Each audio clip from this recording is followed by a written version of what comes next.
Okay, good afternoon, everyone. We've got 56 people live.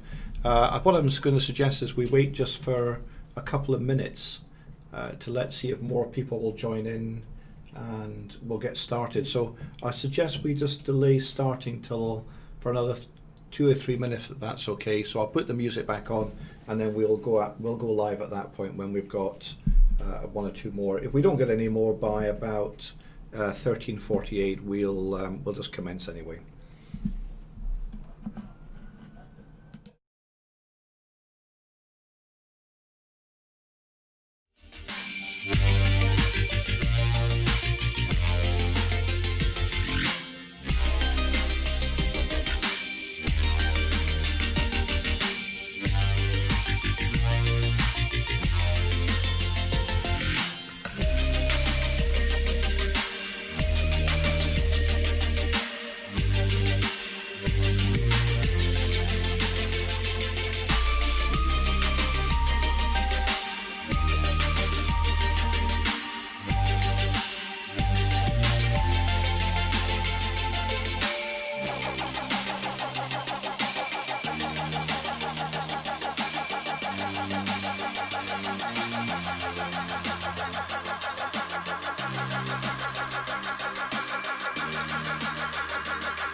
Okay, everyone, good afternoon. There's plenty of people now joined in. We've got, I think, over half the year. We may also get one or two Year 4s joining us. I had some feedback from Year 4 saying that one or two of them would like to join simply because they may have missed this block because of the end of their last Year 3 was interrupted, as you know, by the pandemic. So, good afternoon. It's Friday, 28th of August, and we're all looking forward to a bank holiday, aren't we, gentlemen? Oh, yes. Bank holiday. So I have with me Mr. Tim Jackson, my colleague. Afternoon. And off screen we have Dr. James Lloyd, who is our Academic Foundation Programme F2 in Medical Education. So James is here to give you the near peer event experience. So again, by all means, everything you ask on the chat, we will do our best to answer. We're going to run through about an hour for the first masterclass. We'll have about a 10-15 minute break and then we'll do the second masterclass. And our target, to be honest, is to finish before 4 o'clock, I think, isn't it, Tim? Yes. I'm not going to promise that. Depends how many questions There you or ask. thereabouts. Thereabouts. We'll do our very best. Right, so let's march into this first masterclass, which is all about adverse drug therapy, adverse drug reactions, drug interactions, and then a little bit about drug development and regulation, because that's in your learning outcomes. I'm not going to read through all of these learning outcomes. They're on Blackboard for you to tick off against in your learning. And I think really important point though with the learning outcomes is that we endeavour to cover as much material as we possibly can in these sessions, but we don't cover absolutely everything. Well, So time doesn't permit, does it, Tim? No. So, clearly, from your point of view, at the end of the year, you need to feel confident that you have covered all of these learning outcomes. And that can be by using a whole range of different resources, but particularly everything that's in here is also in your textbooks, like Medical Pharmacology and Therapeutics by Waller and Sampson. Rangandale is also reasonable to look at, although it's a little bit less clinical. And of course, you've got lots of other resources that are available. Top 100 Drugs is a good book. Yes, I don't know. Did you use that? I don't think I used that one, but I know a lot of I know a lot of people have, and they seem to rate it as a learning resource. Yeah, it's well written. It was only updated last year, so it's very up to date. And I think another book that if you want to sort of cover the entire subject fairly quickly is Clinical Pharmacology at a Glance. It's worth reading over a weekend. Yes, although I always regard at a glance books, Tim, as a little bit of revision. Yes. It's a bit like people saying to me, well, I use the Oxford Handbook for Medicine. I say, well, but have you read the Oxford Handbook? Sorry, the Oxford textbook. Yeah. And if you've not read the Oxford textbook, the handbook isn't much use to you, really. But that's me being... Yeah, I think what it does is it highlights important points. I mean, I think sometimes with the at a glance books, you need to go and look elsewhere for more detail, but it gives you that skeleton on which to build. Indeed. Right, so let's march on with the masterclass, having had that pep talk about textbooks. So the question is, what is an adverse drug reaction and what is an adverse drug event?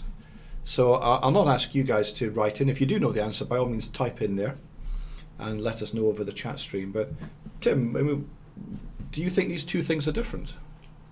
You wouldn't be asking the question if they weren't, would you? No, I wouldn't, no. And the answer is yes, they are, aren't they? And I think there's a little bit of a key in the terminology here, reaction versus event, isn't it? Yes. So, a reaction is an unwanted, if you like, response to a drug following administration of that drug or a combination of drugs. Whereas an adverse drug event is an event that might occur or has occurred while somebody is on a medication and may or may not be related to that medication, I think it's fair to say. Yes, I think that's absolutely true, Tim. Adverse drug event is something that we talk about a lot when we're doing clinical trials on drugs. Yeah.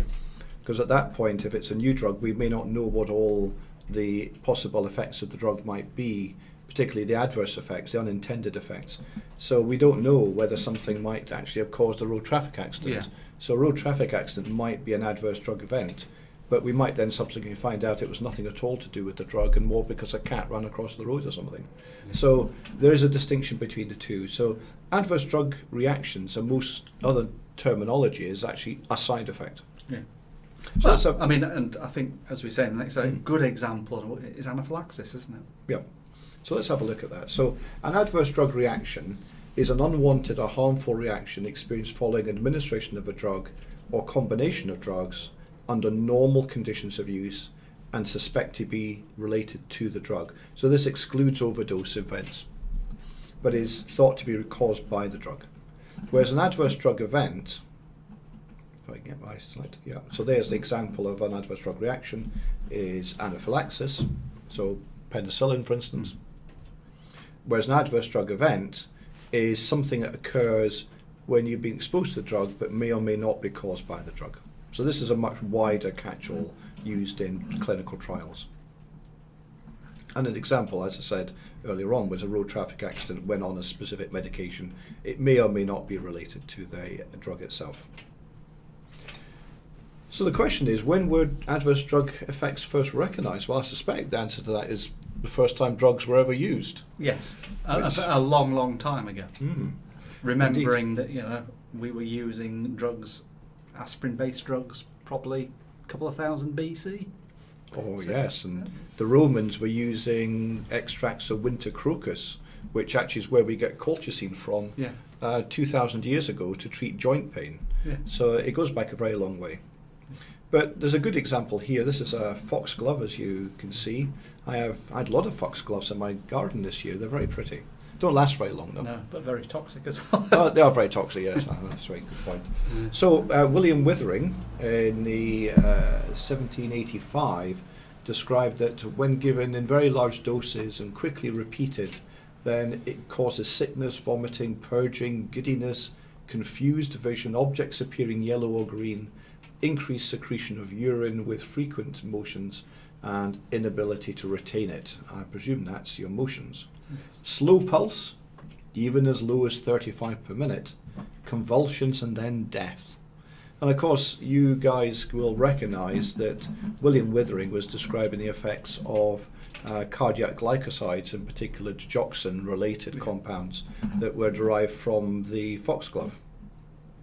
And you all know that this yellow vision is a key archetypal side effect of digoxin toxicity. Yeah. So let's talk then about case one. So Graham Davies is a 42-year-old man who comes to the medical admission unit with 2 episodes of hematemesis. He's had several episodes of stomach pain and dyspepsia over the previous 6 months. He's taken antacids which he bought across the counter at the local pharmacy. He only takes Ramipril for hypertension. But over the past 10 days he's been taking naproxen twice daily for a knee injury. And Tim, you'll be familiar with knee injury. Yes. I think his was caused playing tennis. Was yours playing cricket? Cricket. Yeah. Playing cricket. Old men playing sport. Always a recipe for disaster, that. Anyway, the patient was pale, sweating, hypotensive, that's probably a borderline low blood pressure, and normal heart rate. I mean, we're looking at this patient and we're thinking he's not right, aren't we? Yeah. Just on the basis of Yeah. the history and the examination. A bit clammy. Yeah. Yeah, a bit And clammy. and clammy normally means Yeah, something's going on. it does. So the investigations are shown here, and you can see that there are 1 or 2 abnormal ones. I think in particular there's a rise in urea.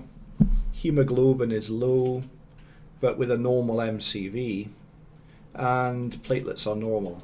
So, James, you looking at these results, I can see you looking at your computer, so you can shout across to the microphone. What would you interpret in these particular abnormalities? So the electrolytes themselves look fairly reasonable or within the normal ranges. You can see the urea is sort of disproportionately high compared to the normal range, but the creatinine actually is really just at that upper border of normality.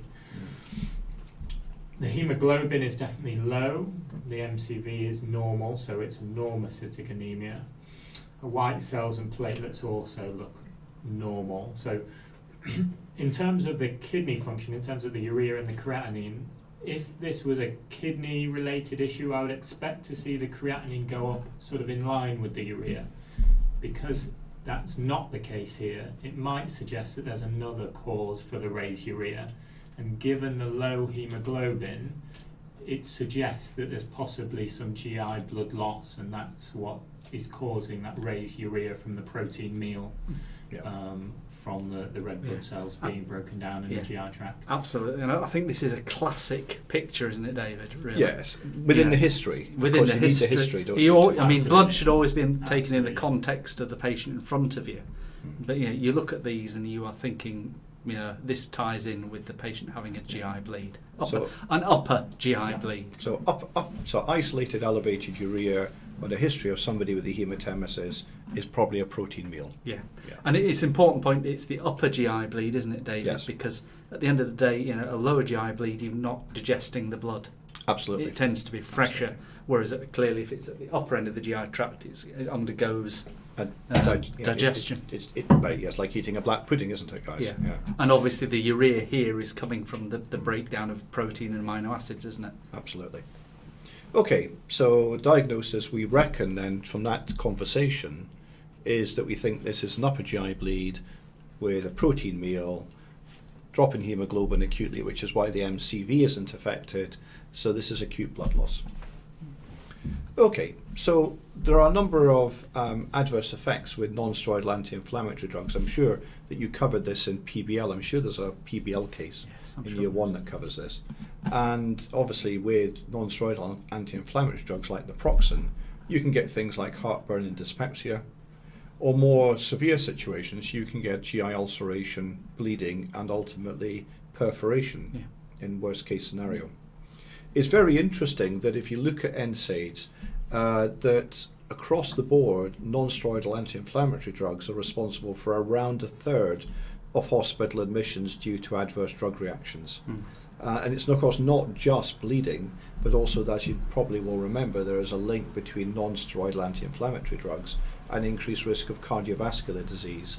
And of course, we see a lot of people coming in now with acute kidney injury, which is related in part to non-steroidals, often given in combination with things like angiotensin receptor blockers or ACE inhibitors. Yeah. So we have a question there. Lauren said, could you just explain how you had deduced it was an upper GI bleed? I think it's mostly because you've got acute blood loss because you've got a low hemoglobin with a normal MCV. If this was a chronic anemia, a microcytic anemia, due to chronic small amounts of blood loss, you would have a low MCV. Yeah. I mean, if you think about it, if you have an acute blood loss, you're taking a couple of units of blood off, for instance, sometimes perhaps more, but it's now. Whereas if it's a chronic bleed, it's happening over a period of time, and you become iron deficient because you're not keeping up with the red cell manufacture. Yeah, and Cameron's pointed out there, it's the blood in the upper GI tract being digested that causes a rise in urea. Yeah, and actually, I think it's going back to there's elements of purine metabolism and other things as well, isn't it? Yeah. I think the other thing to notice, the other thing that you can look at in a full blood count that can help you is look at the hematocrit. Yeah. You will get in very, very early blood loss, you don't get a change in hematocrit, but as your body moves fluid from the interstitial space into the plasma to try and boost the blood volume as a normal response to hemorrhage, you will get a drop in hematocrit. So if you're looking at somebody having recurrent bleeding in an acute episode, you might well measure the hematocrit repeatedly to judge that. Yeah. Okay. So how can gastrointestinal bleeding be predicted from a pharmacological action of NSAIDs?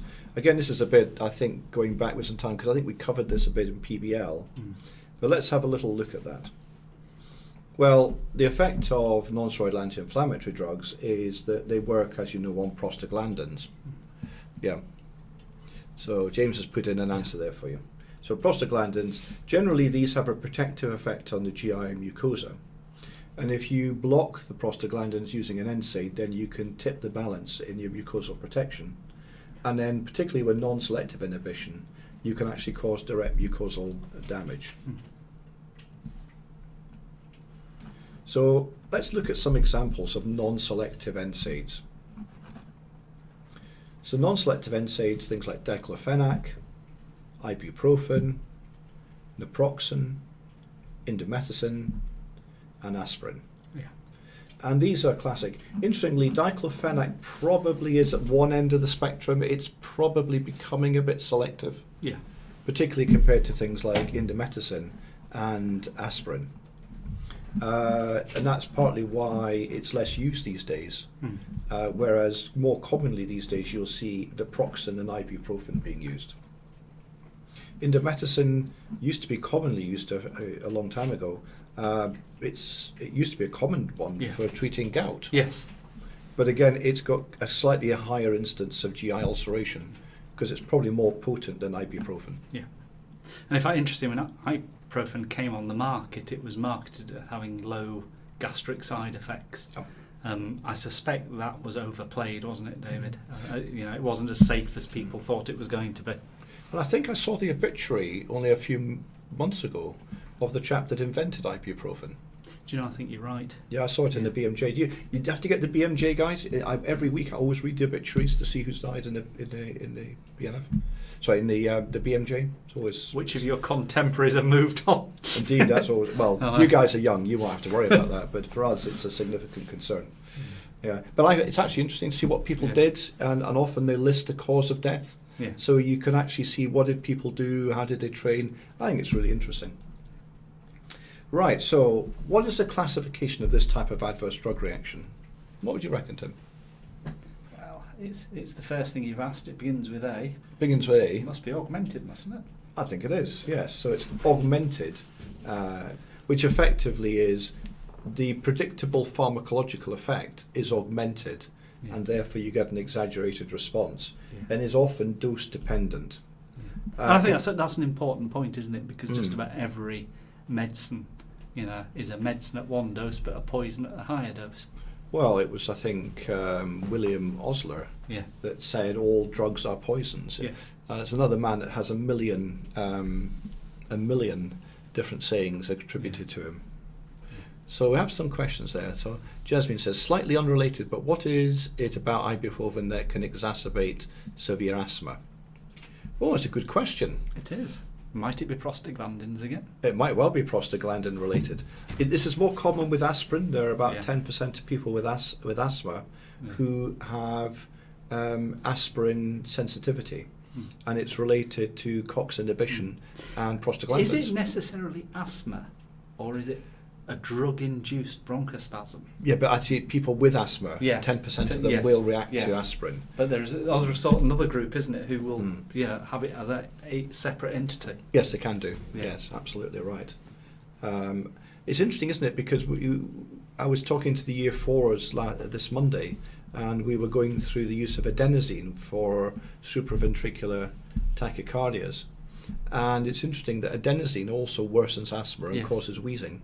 And that's just an amino acid Yes. when it causes bronchospasm. And actually, acute asthma is a contraindication to adenosine use. Yes. Have you ever seen anybody respond that way with their asthma, Tim?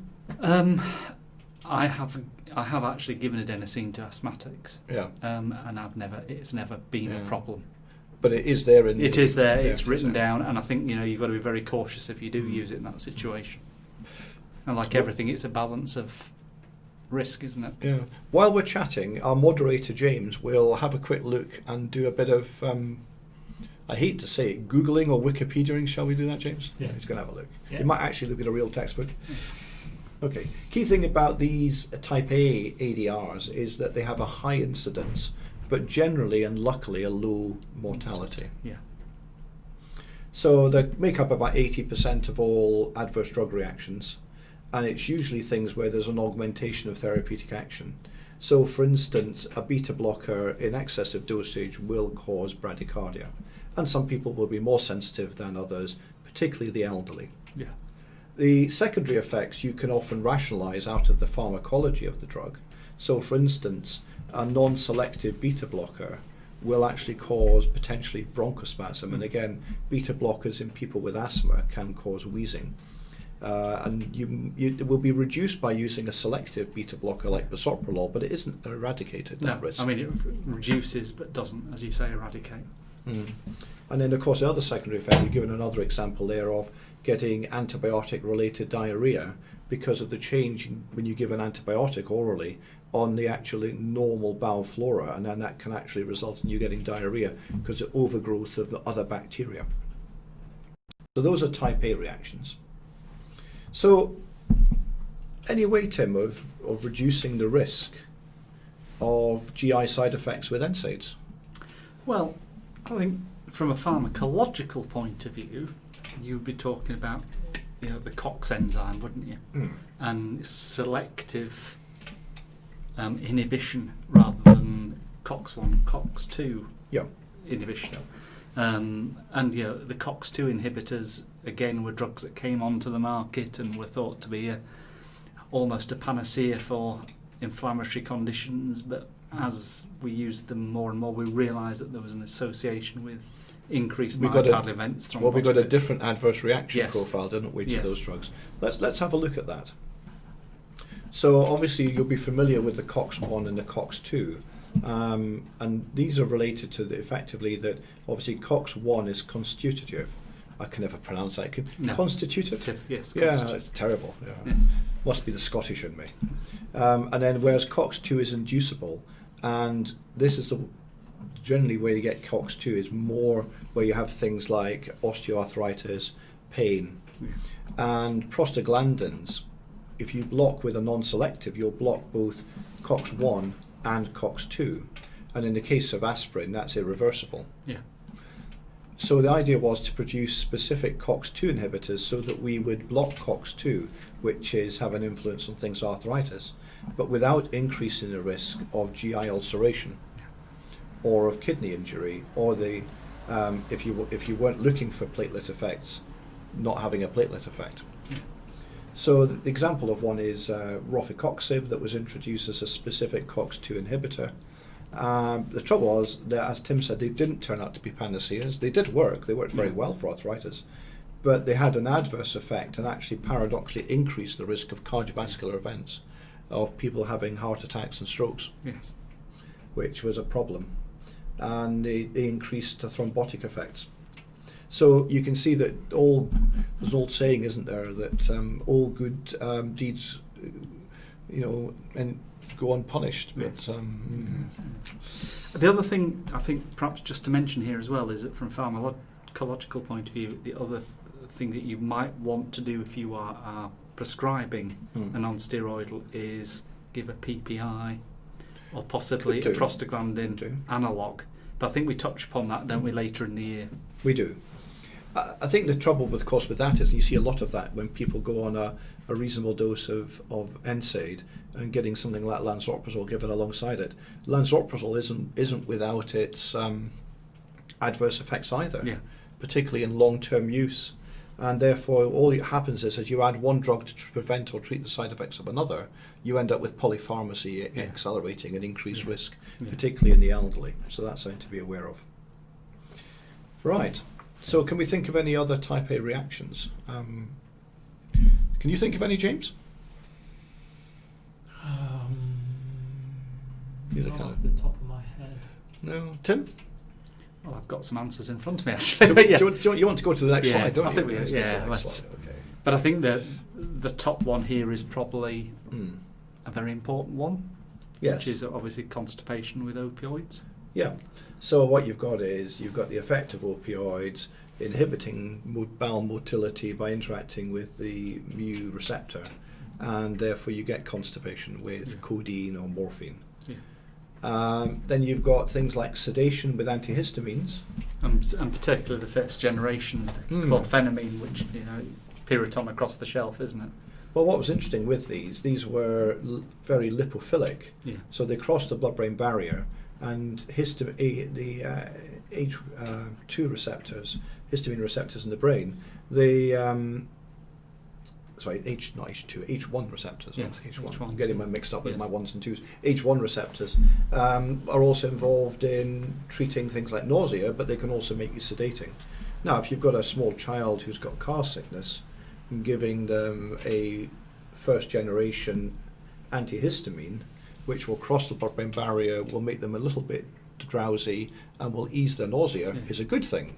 If you're somebody who has got hay fever and works dangerous machinery, then that's quite a different situation, and you don't want somebody becoming sedated.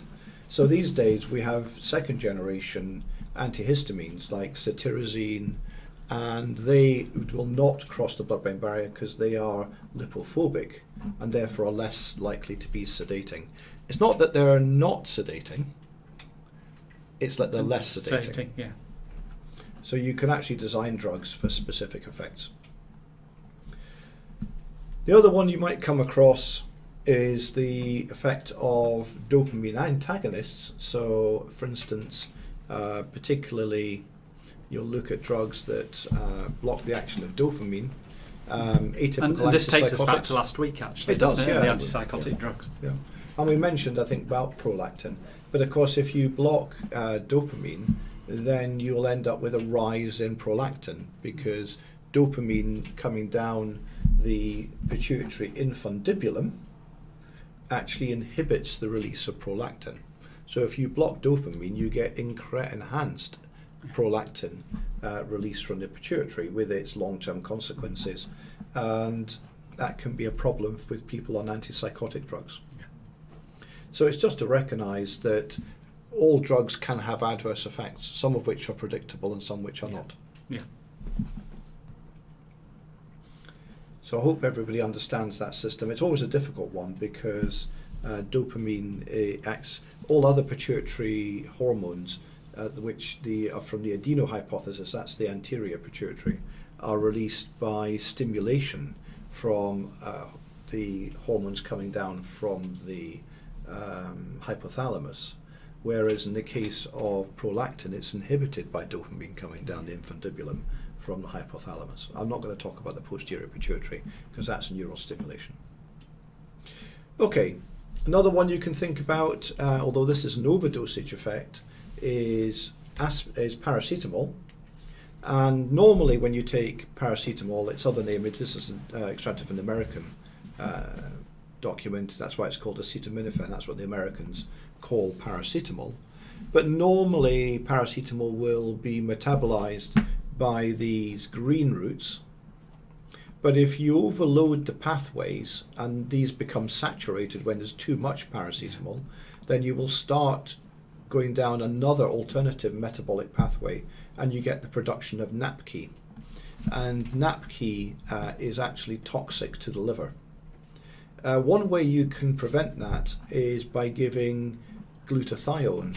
And glutathione will encourage it to go down a less harmful pathway. In treating paracetamol overdoses, we use a compound called acetylcysteine, which again is an amino acid, and acetylcysteine can act as a glutathione donor, and by giving glutathione back to people with a paracetamol overdose, you can prevent NAPK ending up going down to a liver cell damage pathway, and you divert it down. And it's very effective if given in time. Yeah, I mean, 100%. After 8 hours, it starts to become less effective, which is why it is so important to be time dependent and time aware in treating potential paracetamol overdoses. And indeed, if you have doubt, treat. Yes, and we do that. We will always treat if there's any question, because this is relatively safe. Whereas paracetamol overdose with liver cell damage, there are many tragedies, unfortunately, still each year when people get into trouble. Yeah. Okay, let's look at case 2. This is Martin Thomas. Martin's a 16-year-old who presents to his GP with a sore throat and difficulty swallowing for the past 4 days. When the GP examines him, he has red swollen tonsils, enlarged lymph glands in his neck, and he has a mild pyrexia at 37.5. He's diagnosed with tonsillitis, and his GP decides that it's bacterial in origin and prescribes a course of amoxicillin. A few days later, the patient develops a non-itchy erythematous maculopapular rash on the trunk, as shown in this slide here. We're over the top of the slide there, Tim. Yes. Okay, so let's think about what this could be. Any ideas, Tim? Well, I think this is a classic presentation, isn't it? It is. I'll go back to the slide. To the history. So, he's a 16-year-old with a very sore throat and enlarged lymph glands. So you would always be thinking at this age group, is this infectious mononucleosis, wouldn't you? So you think it's glandular fever? Yes. Yeah. Okay. So there is a well-documented cross-reaction between amoxicillin and I think ampicillin as well. Yes. Well, we don't use ampicillin these days because it's not augmentin. Which of course has amoxicillin in it. Yeah. So basically, there is a cross-reaction. I think between the heterophile antibodies that you get in infectious mononucleosis and amoxicillin. So if you have somebody with a sore throat and you give them amoxicillin and they develop this rash, you don't really even need to do a blood test for infectious mononucleosis because this is pathognomonic. Yeah. There's a whole question about whether anybody should have given this chap amoxicillin in the first place, but we won't go there. I'm sure your GPs will talk to you at length about the Centaur criteria and the rationale behind giving or not giving antibiotics to the majority of people with sore throats. Yeah. So the cause of the rash is a cross-reaction with the heterophile antibodies. So that's one to remember. Case 3 is about Freddie Smith, who is a 15-year-old who presents to the medical admissions unit with pleuritic chest pain, cough, green spit, and general lethargy. Now, he has hay fever and a family history of asthma. He was not taking any medications prior to admission. So when you examine his chest, he's got dullness on the left side and basal crackles, an elevated white count, and left-sided consolidation on the chest x-ray. So he's diagnosed with a community-acquired pneumonia, and he's given amoxicillin because for a CURB 65 score 1-2 community-acquired pneumonia, then actually amoxicillin orally would be the first choice of therapy. However, 25 minutes after taking his first dose, he develops a sudden onset of urticaria, pruritus, angioedema, shortness of breath and wheeze. And this is what he looks like. This is what he looks like after he's taken the amoxicillin, not before. He's reassessed and his heart rate is 120 and his blood pressure 80/60. So what is the diagnosis? What do you, James, what do you reckon? If you were a junior doctor and saw this, what would you be thinking about? Looks to me like probably a drug-related anaphylaxis. Okay. So you think it's the amoxicillin I think so, yeah. and the penicillin? The time course is quite classical, and amoxicillin being a penicillin is fairly well known for. Yeah. I think that's absolutely right. So you've got to just think about allergy and anaphylaxis. So these are different to the other types of adverse drug reactions. These are luckily rarer, and anaphylaxis only occurs in about 0.01% of all penicillin administrations. Yeah. So it's talked about a lot, but it's actually very uncommon, but very important you can recognise it. Yeah. So rapid onset, A and or B and or C problem with mucosal and skin changes, isn't it? And the patient feels panicked. Yes. They can't breathe, the throat is tightening up, the I'm lips going are to swelling. die. Yes, they feel really awful. So the thing to recognise here, and it's important to remember, is we talk about penicillins, but there's about a 5 to 10% cross reaction with cephalosporins because these share a beta-lactam ring. And there are also other beta-lactam based antibiotics that are not necessarily penicillins. Yeah, for and they're instance, important to remember, aren't they? Yeah, so the carbapenems are beta-lactam based antibiotics. So that would include things like shown down here, imipenem, meropenem, carbapenem. They can also cross-react to cause anaphylaxis in somebody with a penicillin allergy. Just remember also there are some drugs where the name is not so obvious. So tazocin, which is often used for severe infections, that's a trade name, but a lot of people may not recognise that tazocin actually contains piperacillin, a penicillin. So this is, tazocin is actually piperacillin with tazobactam.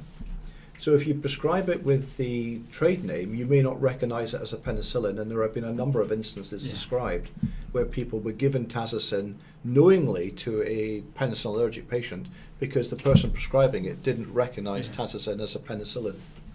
And another one is co-amoxiclav. Hopefully you would notice the amoxy bit in the middle that tells you that it's amoxicillin containing.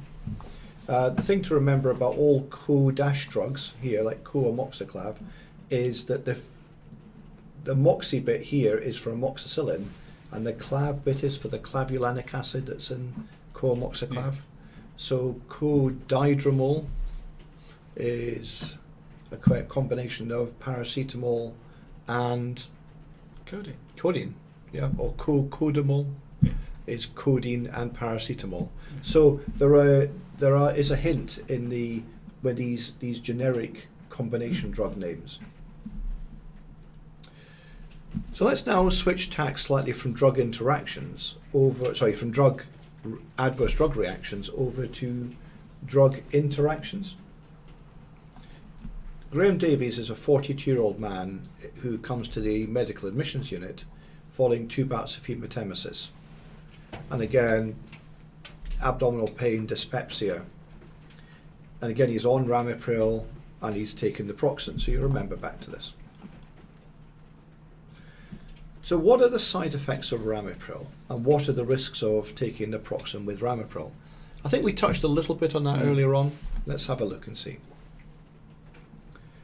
So he's attended for a review of his hypertension, and his BP readings have been above target, and he was then asked to commence amlodipine in addition to ramipril. Okay, so now he's on ramipril plus naproxen, plus amlodipine maybe?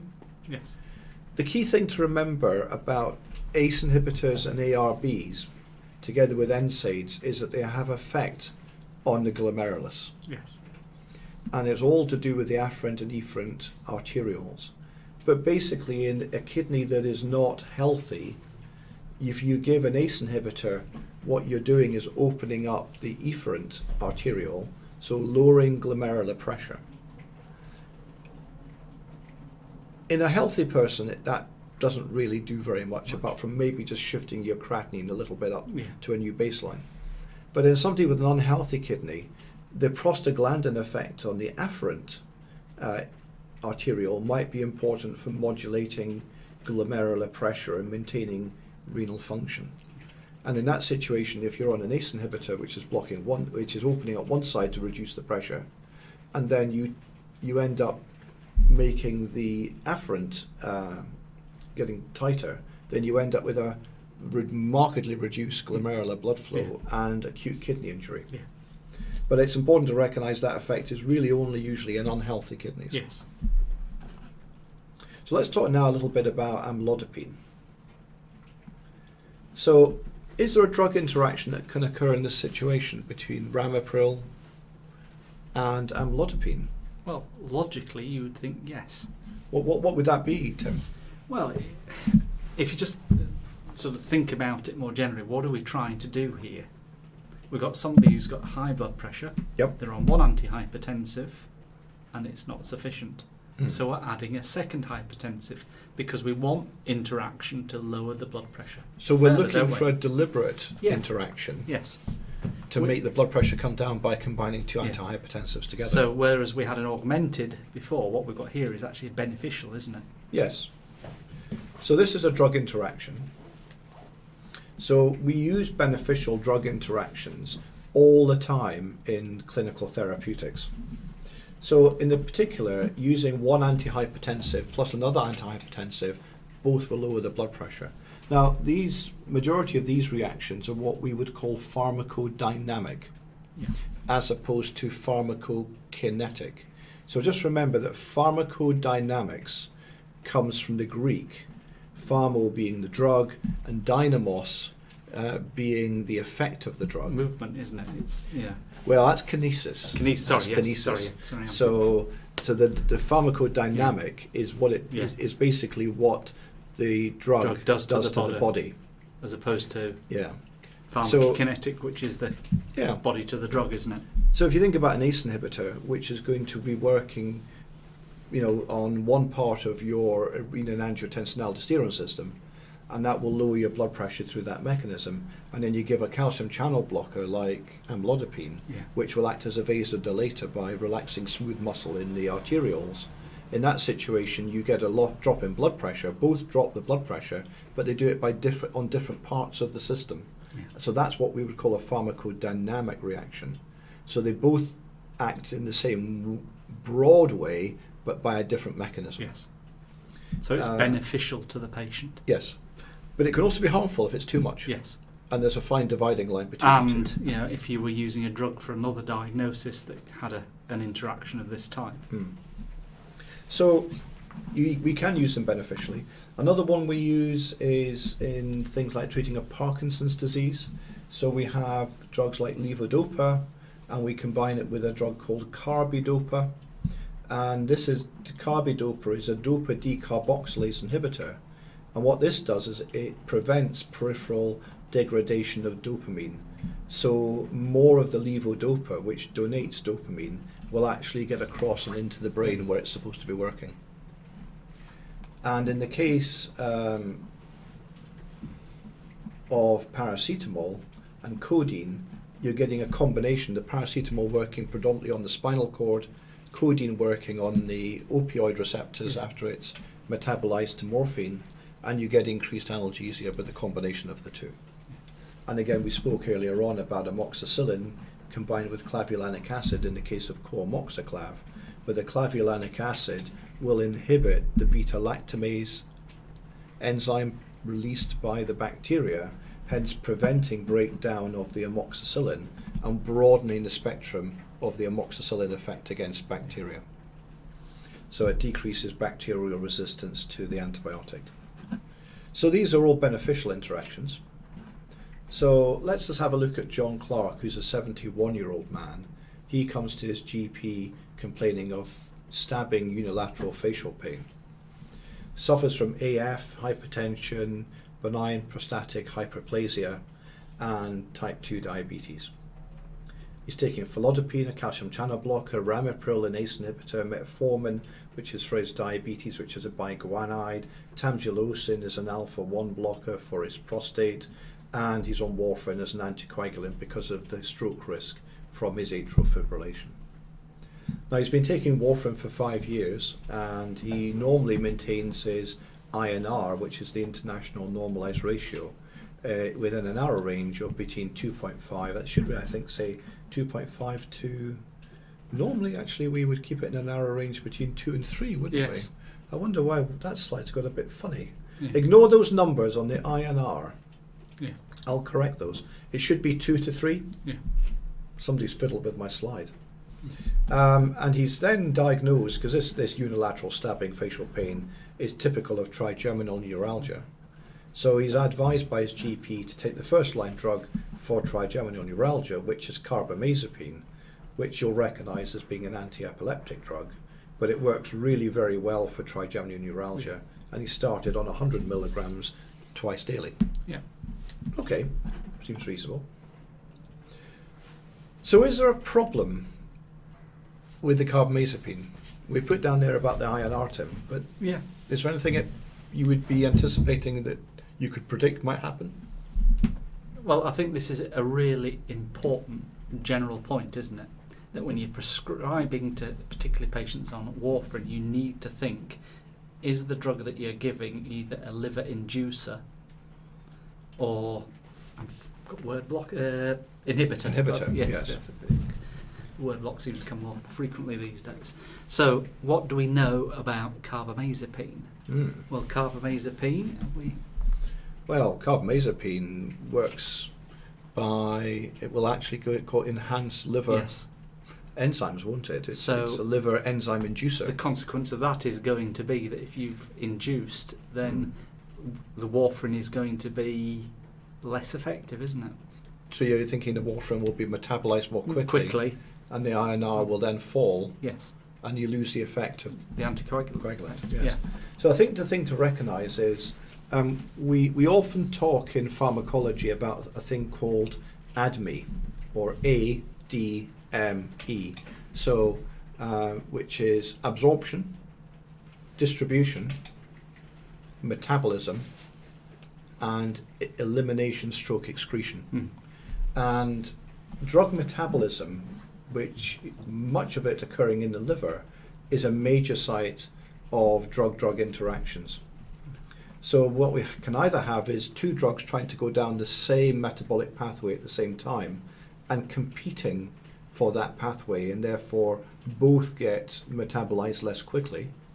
Or you can have certain drugs that will induce a pathway so that it works quicker, or will inhibit a pathway so that it slows down that pathway. And there are some common drugs that do this. So if we look at the major enzyme group in the liver that is involved in drug metabolism, in both step 1 and step 2 metabolism, you're often dealing with this sort of superfamily called the cytochrome P450 system. And it's responsible for the metabolism of some very common drugs, including calcium channel blockers, benzodiazepines, HIV-based proteases, HMG co-reductase inhibitors, which we'll recognize as statins, cyclosporin, which is used to prevent organ rejection, and the non-sedating antihistamines.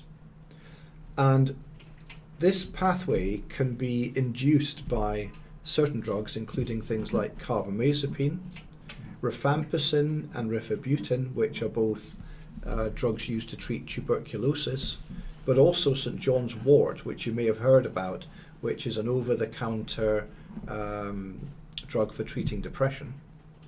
Equally well, other drugs can actually inhibit that pathway, and two of the commonest are these clarithromycin and erythromycin, which are macrolide antibiotics, but interestingly also grapefruit juice, and ritonavir, which again you'll spot as being a antiretroviral drug, and then fluconazole as an antifungal. So if you go on to Google and Google strong inducers or strong inhibitors of cytochrome P450, it will bring up some nice tables for you which you can keep. Those tables are worth memorizing because they will cover I would say 80% of drug-drug interactions that you will come across in exams and in real life. Yeah. So that bit is actually very much worth remembering. And it is quite important because if you're prescribing something like felodipine, which is a calcium channel blocker, then you should not be drinking grapefruit juice. But how often does a GP check and say, do you drink grapefruit juice when they prescribe felodipine? I don't know, but they should. Yeah. So with enzyme induction, what happens is whatever that enzyme does is enhanced. So if it's breaking a drug down, the drug will be broken down quicker. If it's transporting something, then it will transport it quicker. In enzyme inhibition, you will slow something down. So what happens generally is, with enzyme induction, an existing dose will become ineffective. Unless you're dealing with a prodrug.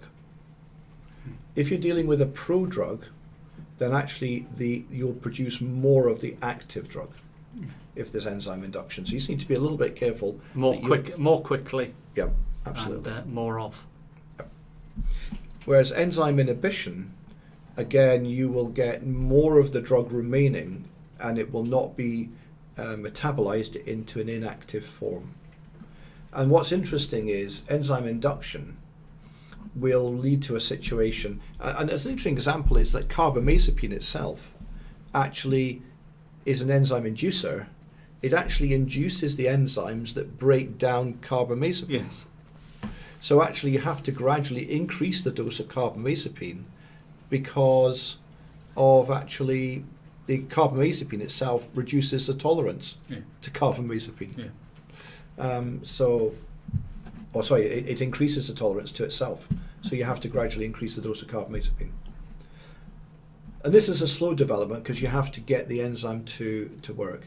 Whereas enzyme inhibition often happens very rapidly because something comes in and competes or blocks a pathway. It's like turning a tap on and off. Whereas induction is about you having to lay down bigger pipes.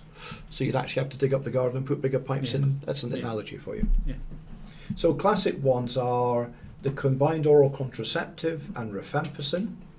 So if you have a woman taking a combined oral contraceptive who's then being treated with rifampicin for tuberculosis, it would inactivate the combined oral contraceptive and this person may become pregnant. Warfarin will become less effective when carbamazepine is given, so you would have to monitor the INR and increase the warfarin dose. In the case of enzyme inhibition, the classic one to remember is a lot of the statins, particularly simvastatin and atorvastatin, will be in their breakdown will be inhibited by clarithromycin or erythromycin, and therefore you can end up with an increased risk of adverse drug reactions like myopathy or myositis. And if you give amiodarone to somebody on warfarin, then the amiodarone, which is an antiarrhythmic drug, then you actually end up with the INR going up and you may have a problem with bleeding because of the effect of the amiodarone. So we've got one or two questions coming in there. And then Jasmine's put in, St John's wort interacts with contraceptives too, I believe. It will indeed, because if we go back to that slide, there we are, you can see it falls into the same group as carbamazepine. So again, being an inducer, Jasmine, what it will do is it will make your combined oral contraceptive less likely to be effective and may render you at the point where you are no longer receiving adequate contraception. Of course, there are ways around that, aren't there? One could put in you obviously put in a coil. That would work very well. Yes. That tends to work. It has less of effect, I believe, on progesterone-only contraception. Yes. In which case, if you put in an implant like Nexplanon, that would again reduce the risk. And if you go when you get into year 4 and you go to Women's Health block, there'll be a lot of discussion about contraception and what we call the medical eligibility criteria. UK MEC it's called. So the UK medical eligibility criteria for contraception, and you'll do that a lot more in year 4. Right, let's move on to the next one. Oh, and as I said, unless they are prodrugs, you have to realise if it's a prodrug, it goes the other way. Yeah. It inverts it. Yeah. Okay, so we're going to switch complete chat now and just finish on talking about drug development and regulation for a couple of minutes. This is a bit boring, guys, I'm afraid. Boring? Yes. Yeah. I suppose it's not boring if you're a drug developer, but for us it's pretty boring. But you need to know it because it comes up in exams. So drug developments follow a process listed on this slide where you have drug discovery, and then you have very early phase 0 trials. And then you go into a range of what we call phase 1, then phase 2, then phase 3. Then you get regulatory approval, and then in post-marketing, after it's actually in clinical use, being prescribed by you and me, then you get phase 4 trials, which look and see what the drug does longer term. So I think we go through these, don't we, Tim? Yes, a little bit. Yeah, just a little bit. So if you look at drug discovery and phase 0 trials, we've got some nice pictures here that Ellen Adaka, my colleague, put in. And these are, where do you find new drugs? Well, there still are lots of people touring around places like the Amazonian jungle looking for new molecules, Yes. looking at insects and other animals and plants to see whether they can find new drugs. To put on this one here, Gila monster? Yes. Yeah. So the Gila monster here from the Arizona desert was where we got diabetes drug from, because the Gila monster secretes a drug that lowers blood glucose. And that's where exenatide, which is an injectable drug, came from for treating diabetes, because it was found to actually mimic glucagon-like peptide 1. I think one of the antibiotics that is in development for MRSA has been isolated from the gut of a East African termite. Yes, so we have to try and find them. The other thing, of course, you can do is you theoretically could manufacture a drug from first principles, knowing a receptor shape. Which is what propranolol was. Yes, and cimetidine as well. Yeah. So that was Professor James Black, who's unfortunately now dead, but he won the Nobel Prize, I think, twice. Yes. He was the first pharmacologist to actually design a drug molecule to match the receptor. Well, a man who really ushered in the age of modern pharmacology. Well, it was indeed, yes, very much so. Very much so. So that's drug discovery. Phase 1 studies are usually done on initially computer models. They may and regularly do use animals, cell cultures, and then to go for clinical trial approval, you have to use healthy volunteers, usually small numbers. And I don't know if you remember back that about 4 or 5 years ago there was a nasty incident in London where there was a very significant drug event related to a phase 1 trial using volunteers, and a lot of people ended up in intensive care, and I think did one die? Yes, That person. That's very unusual, but these are just to see whether or not they work in humans or not, and to make sure they're actually safe. But you do that after you've done all these early studies here. Phase 2 is taking it from healthy volunteers and putting the drug into volunteers who actually have the disease that you want to treat. So I'm a diabetologist, so it would be a case of taking a new drug in people with type 2 diabetes and seeing whether or not it actually lowers their blood sugar. It also is used for what we call dose ranging. It's to determine the effective dose and allows you to monitor further safety. And these will be studies where there will be hundreds of people involved. Phase 3 is when you move into big, large studies, and these are to prove that not just it lower blood glucose, but actually it has an effect on an outcome. Yeah. So this is testing in much larger populations. These are often multinational clinical trials, and they look to see whether or not there is an overall risk benefit, as opposed to, because if you give a drug and it causes as much harm as it causes benefit, then you wouldn't market it. Yeah. So you have to demonstrate using clinical trial principles that this is overall a benefit and will be effective when released for clinical treatment. These are usually double-blind, placebo-controlled studies where you are trying to determine whether or not the drug is more effective than just the placebo response. And then these can lead into licensing. based on the safety and efficacy data derived out of these larger studies. So the key thing to look at these, though, is this is only in thousands of people. Might be 5,000, might be 10,000 if it's a big study, but that's a relatively small number of people to be exposed to a drug overall. So if you look at some history, one of the first drugs that led on to more assertive regulation of drugs was thalidomide, which was a drug produced, I think, by Bayer in Germany, released into the UK in the late 1950s, early 1960s, as a drug for nausea and vomiting and morning sickness. Yes. And as you will all know from history, thalidomide caused phocomelia, where lack of development of the limb buds. And it was actually our generation, Tim, wasn't it? Yes. 'Cause, Yep. yeah. And actually some women were even taking thalidomide to prevent morning sickness even before they actually developed it. Yeah. So, and they ended up with deformed children, unfortunately. So that led on to increasing concentration on proper regulation of And drugs. I think the problem with thalidomide particularly was if you looked at how it was the phase 3 test, it didn't, or in the animal testing, they didn't put it into pregnant animals. No, because they didn't. It wasn't. There just wasn't the understanding. You know, you were going to treat people who got potentially morning sickness, but we didn't Yes. actually test it to see if it had an effect on that subgroup. Yep. So, so you now have a variety of legal frameworks for controlling medicines and licensing, both here in the UK, in Europe, but also people like the FDA in America.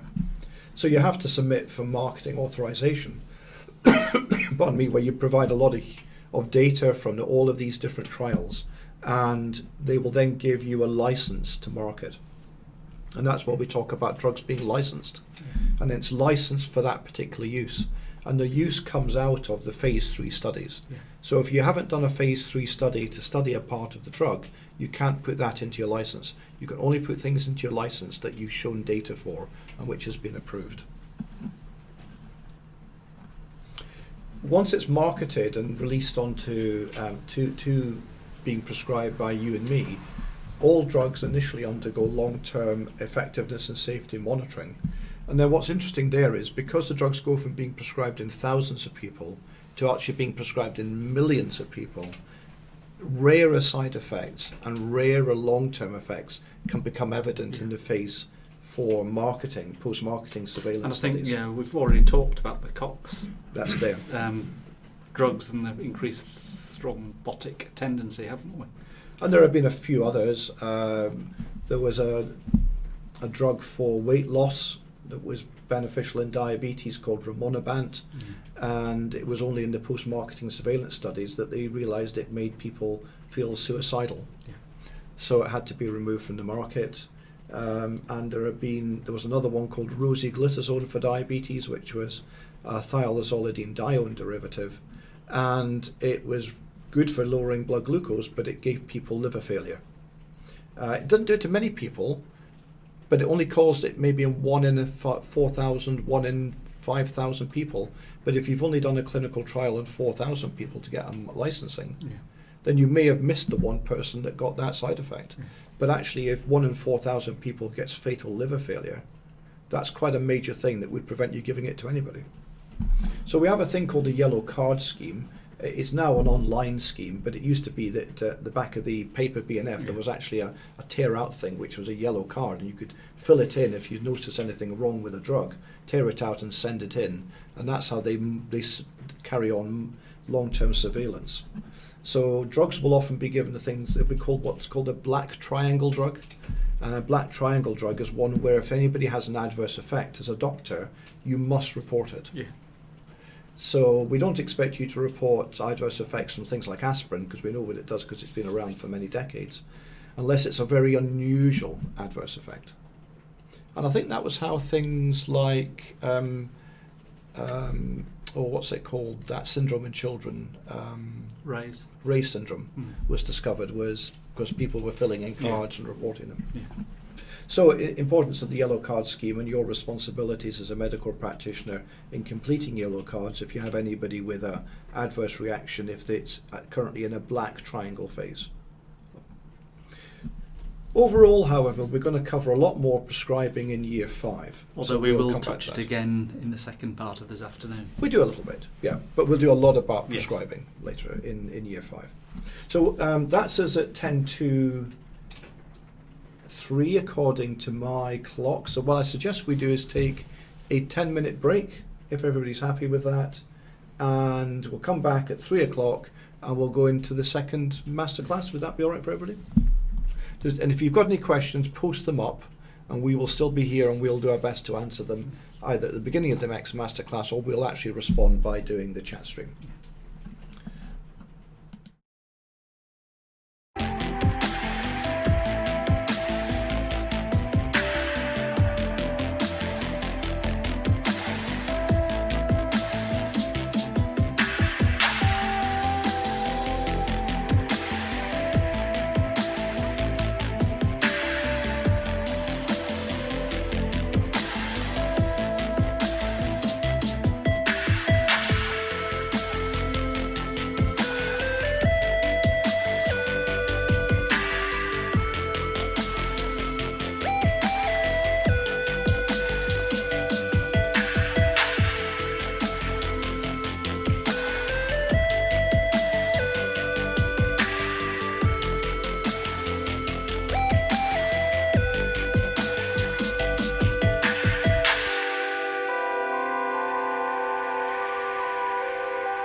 So there was a question there from Lauren, and I was just saying I've tried to provide all of the links. So if you go to, for instance, this session on Blackboard, you've got all of the learning outcomes on Blackboard here. But what I've also done is I've tried to provide you hyperlinks here, which will take you to the bit of the university library, hopefully, where you can find those books. But I've also given you the textbook there. So there's Waller and Sampson, Medical Pharmacology and Therapeutics. And you can, and then with the actual, if you've got the same edition, I've actually given you the page numbers and everything. So hopefully that leads you into the books there. And each one of them has the links, whether it's Rangendale or medical pharmacology. I mean, obviously with this being basic pharmacology-ish, this section, I've not linked you into top 100 drugs. And they will cover those bits and pieces there that you need to know to the level. I think the beauty of textbooks is, and I know I've noticed a trend in people, the students over the last few years, not using textbooks, but some people have spent many hundreds and hundreds of hours of work writing a textbook aimed at undergraduate medical students, and they've done all the hard work for you in putting it all into the one place. And I think therefore you should use that advantage. So, Derek Waller, for instance, is a senior pharmacologist down in Southampton, and his textbook was focused around being produced both for the students there and for everybody else. But it's a really good textbook. I think it's the best in the UK at the moment for somebody at undergraduate medicine. I don't think you can beat it, because it's a nice balance of methodology and why do drugs work, combined with enough about actually how do you clinically use these drugs. For an undergraduate, it's the best book there is, I think. So I would recommend that one. So hopefully that's useful to you. And James, are you answering that question from Manisha? Having a little look on it, yeah, seeing if I can find an article and having a little look. But yeah, I think the answer to that, thanks to you, the answer to that, Manisha, is absolutely a spot on. It depends a little bit which book you read, but the first gen and cephalosporins, I think they're reckoning now it might be down below 3% risk, even down to close to 1% risk. And what's interesting is if you look at our antibiotic guidelines, I'm just wondering if I've got a copy of them here. I don't think, did I? Yes. So, I don't have my fancy camera up. I might hold it up and see if I can get it. But I'll just find penicillin. Yeah. So I'm going to put my finger under it, but I don't know if that will show or not.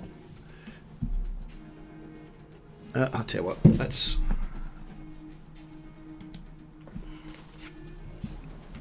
So, that's difficult to. I don't think it's going to focus, unfortunately.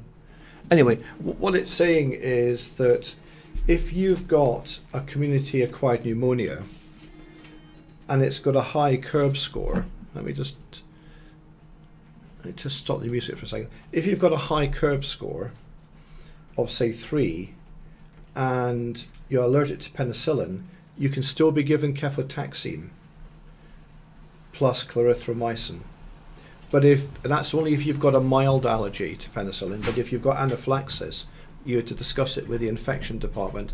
They'll discuss it through with you. But if they think the risk benefit of giving the cefotaxime outweighs the risk of the anaphylaxis, they'll actually still give cefotaxime to somebody who's severely ill with a pneumonia who's penicillin allergic.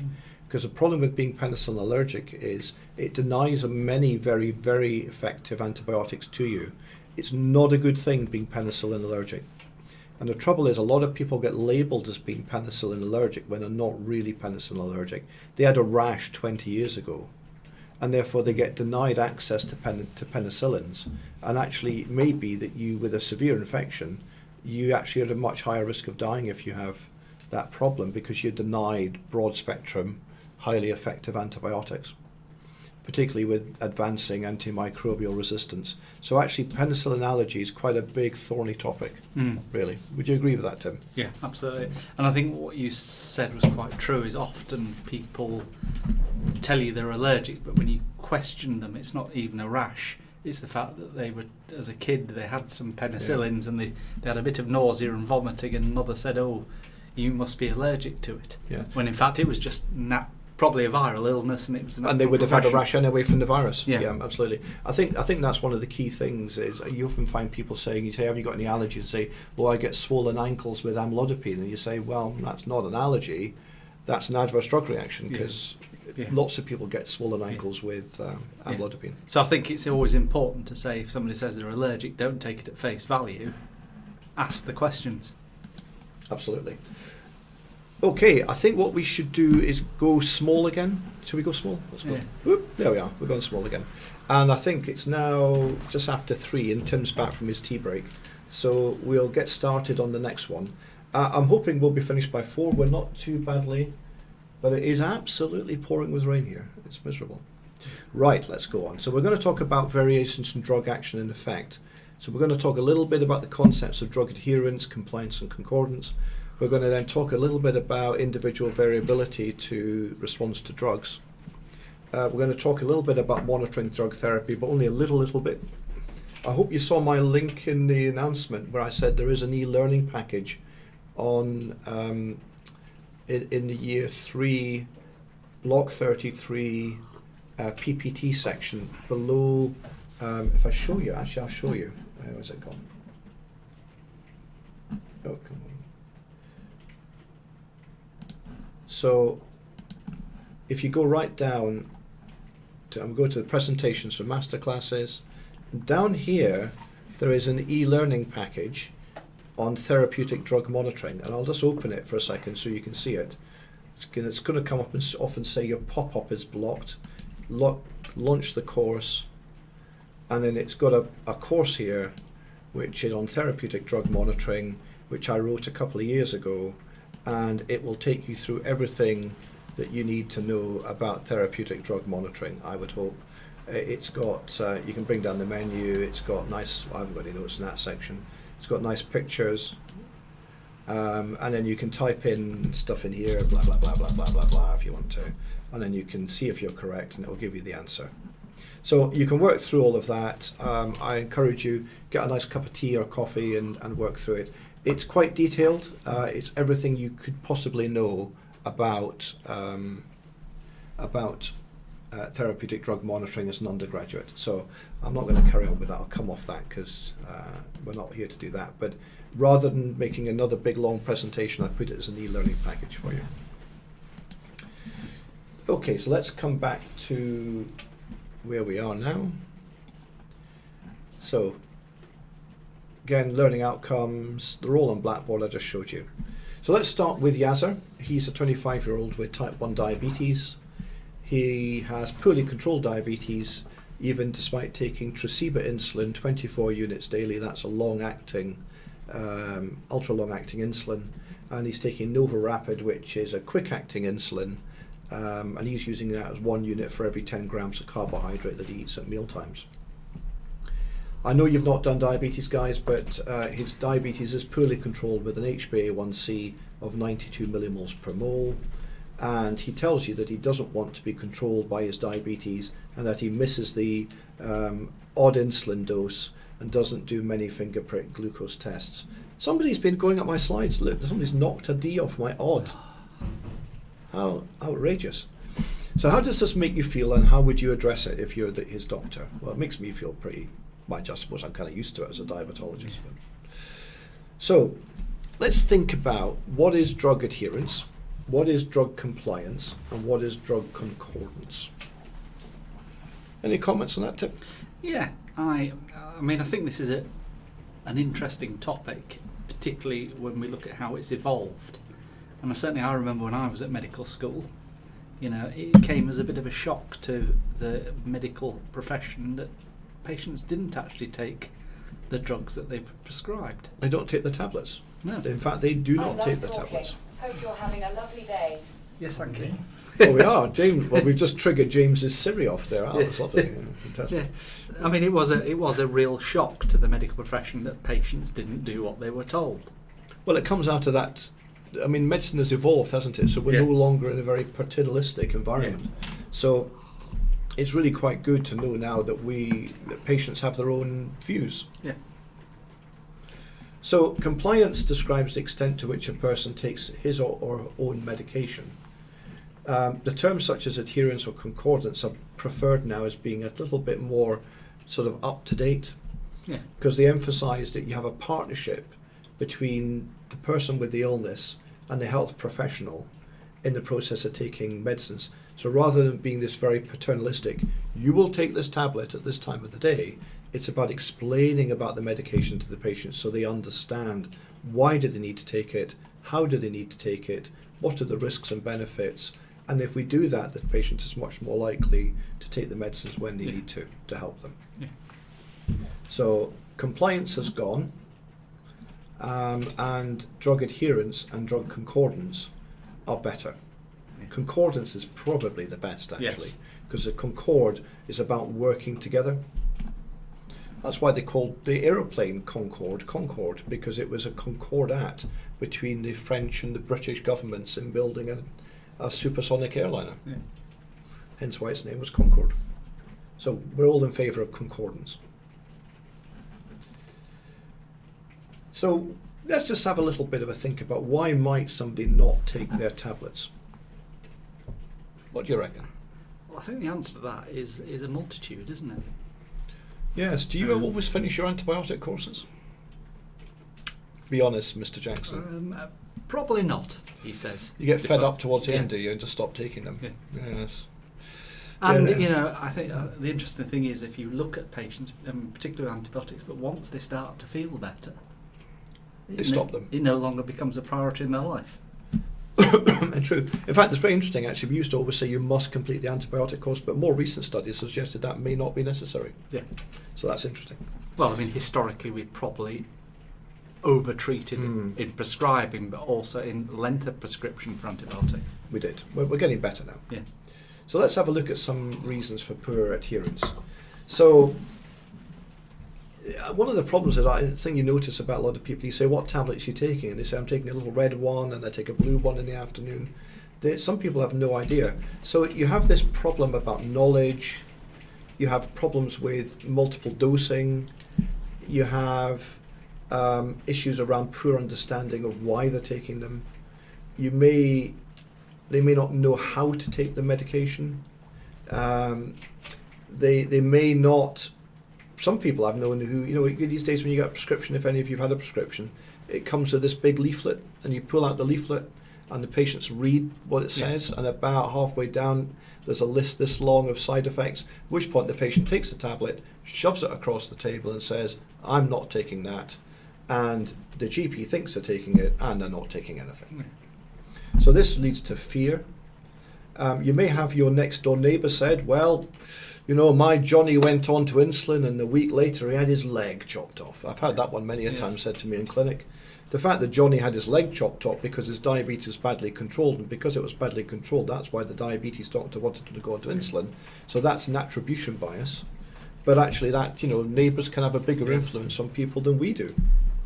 And of course you may be treating a lot of illnesses where actually they're asymptomatic. So hypertension is asymptomatic. You don't have any symptoms, so why would I need to take a tablet? Yeah. A statin. Why am I taking a statin? Yeah, and it makes me get muscle aches. Yes. Yeah.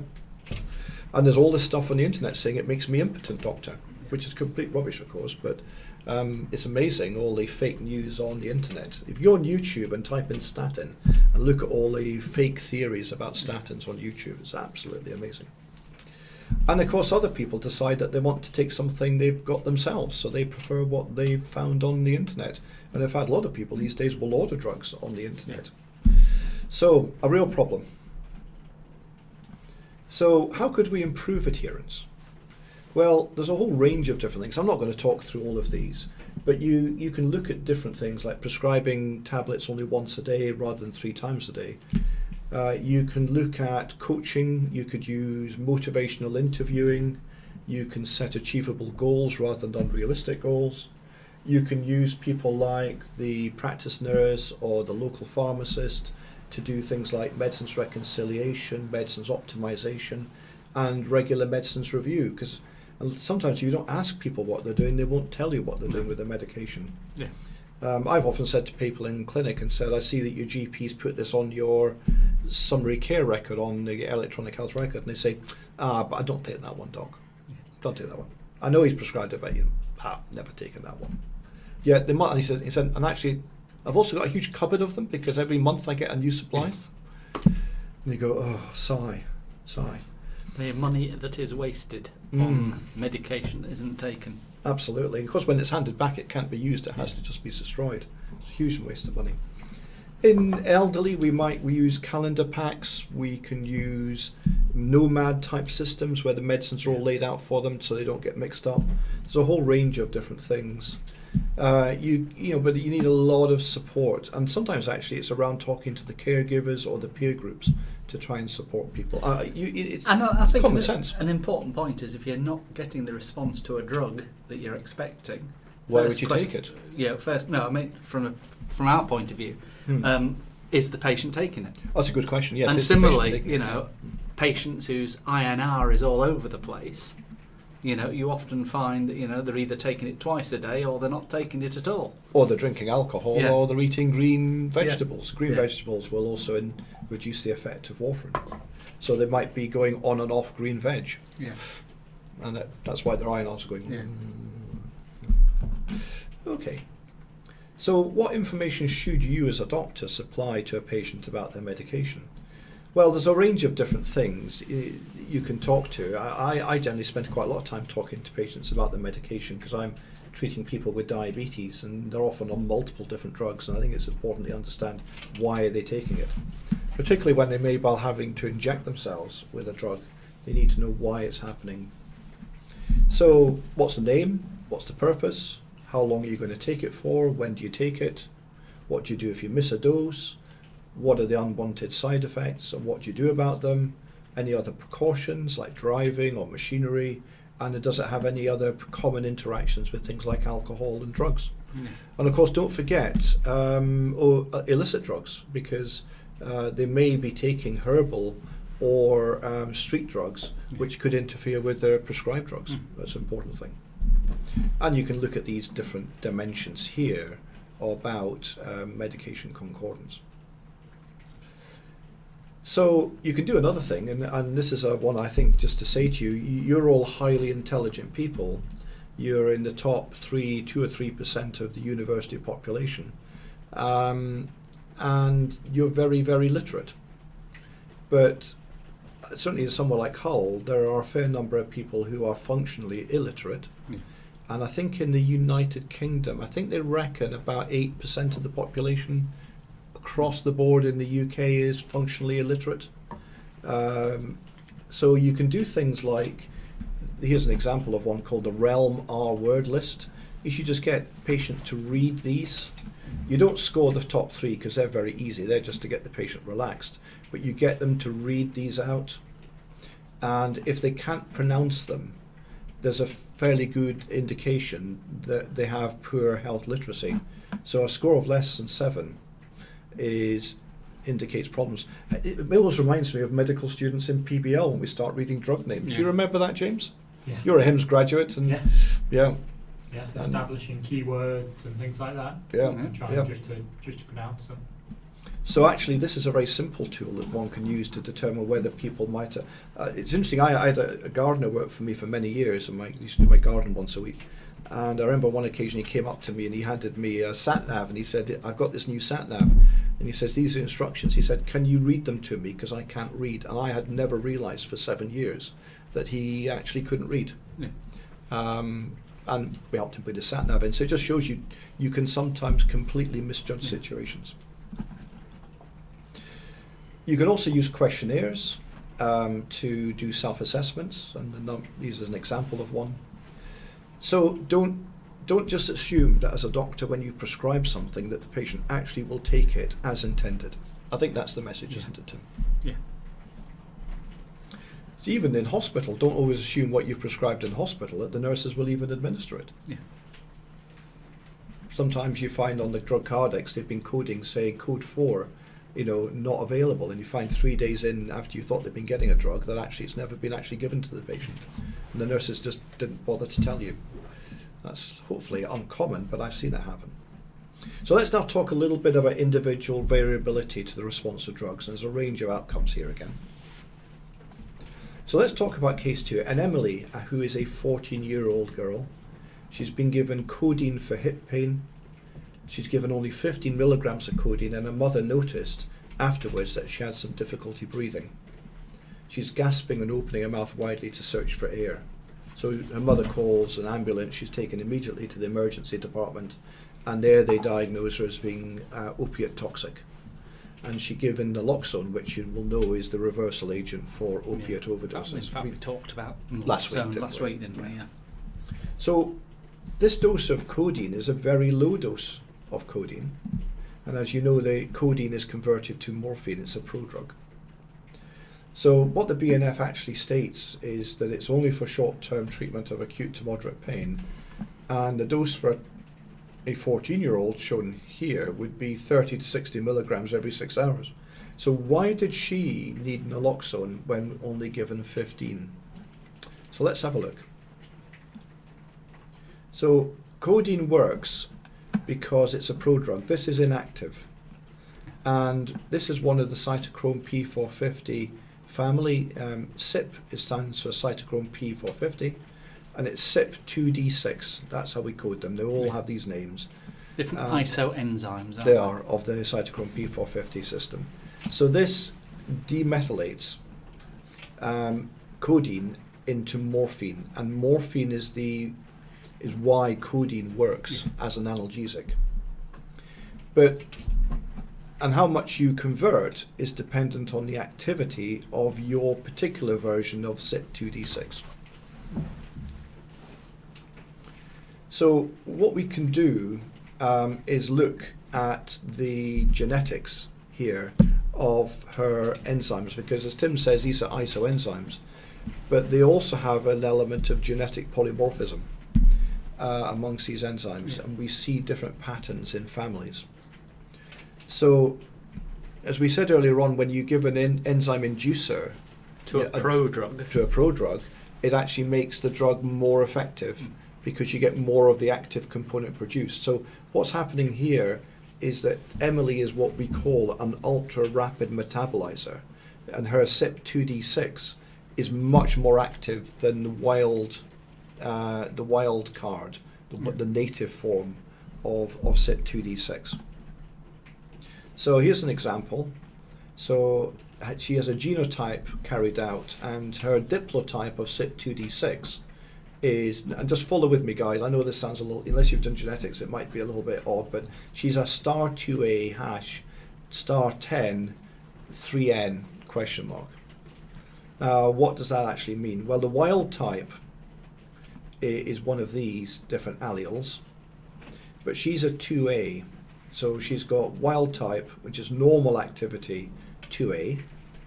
She's got a star 10, and star 10 is in reduced function. So she's got one allele which is normal, one allele with reduced, but the 3N indicates that she has 3 alleles between her 2 chromosomes. So at some point there has been duplication Yes. in her genome in the family's genome of one of those alleles. Yeah, the locuses. Yeah. So so we don't know at the moment whether it's 2 2As and 1 10, or 1 2A and 2 10s. Yes. So we look at the possible activity, and what you end up with is you've got these two options: 2As plus a 10, or a 2A plus 2 10s. And you can calculate the different levels, and what you get is these different levels of predicted activity. So what it would suggest is that she may well have the 2 2As and the 10, in the sense that she's an ultra-rapid metabolizer. So in the UK and other places, we recognise that there are really 4 CYP2D6 phenotypes, because obviously remember there's your genotype, which is what the gene does, and the phenotype is how it actually manifests in the person or the organism. So about 2% of the UK population are what we would call ultra-rapid metabolizers, where they have very high activity of the CYP2D6 enzyme. There's the bulk of us who are what we call extensive metabolizers. Don't worry about the word, why they call it extensive. It's it actually means you've got normal activity. Yeah, it's strange wording. It's a strange word. I would say normal metabolizer, but Yeah. actually they call it extensive, and that's normal. You've got about 10% who are intermediate, which is lower activity, and you've got 10% who have got virtually no activity whatsoever. Hence Why codeine doesn't work in some people. Yeah.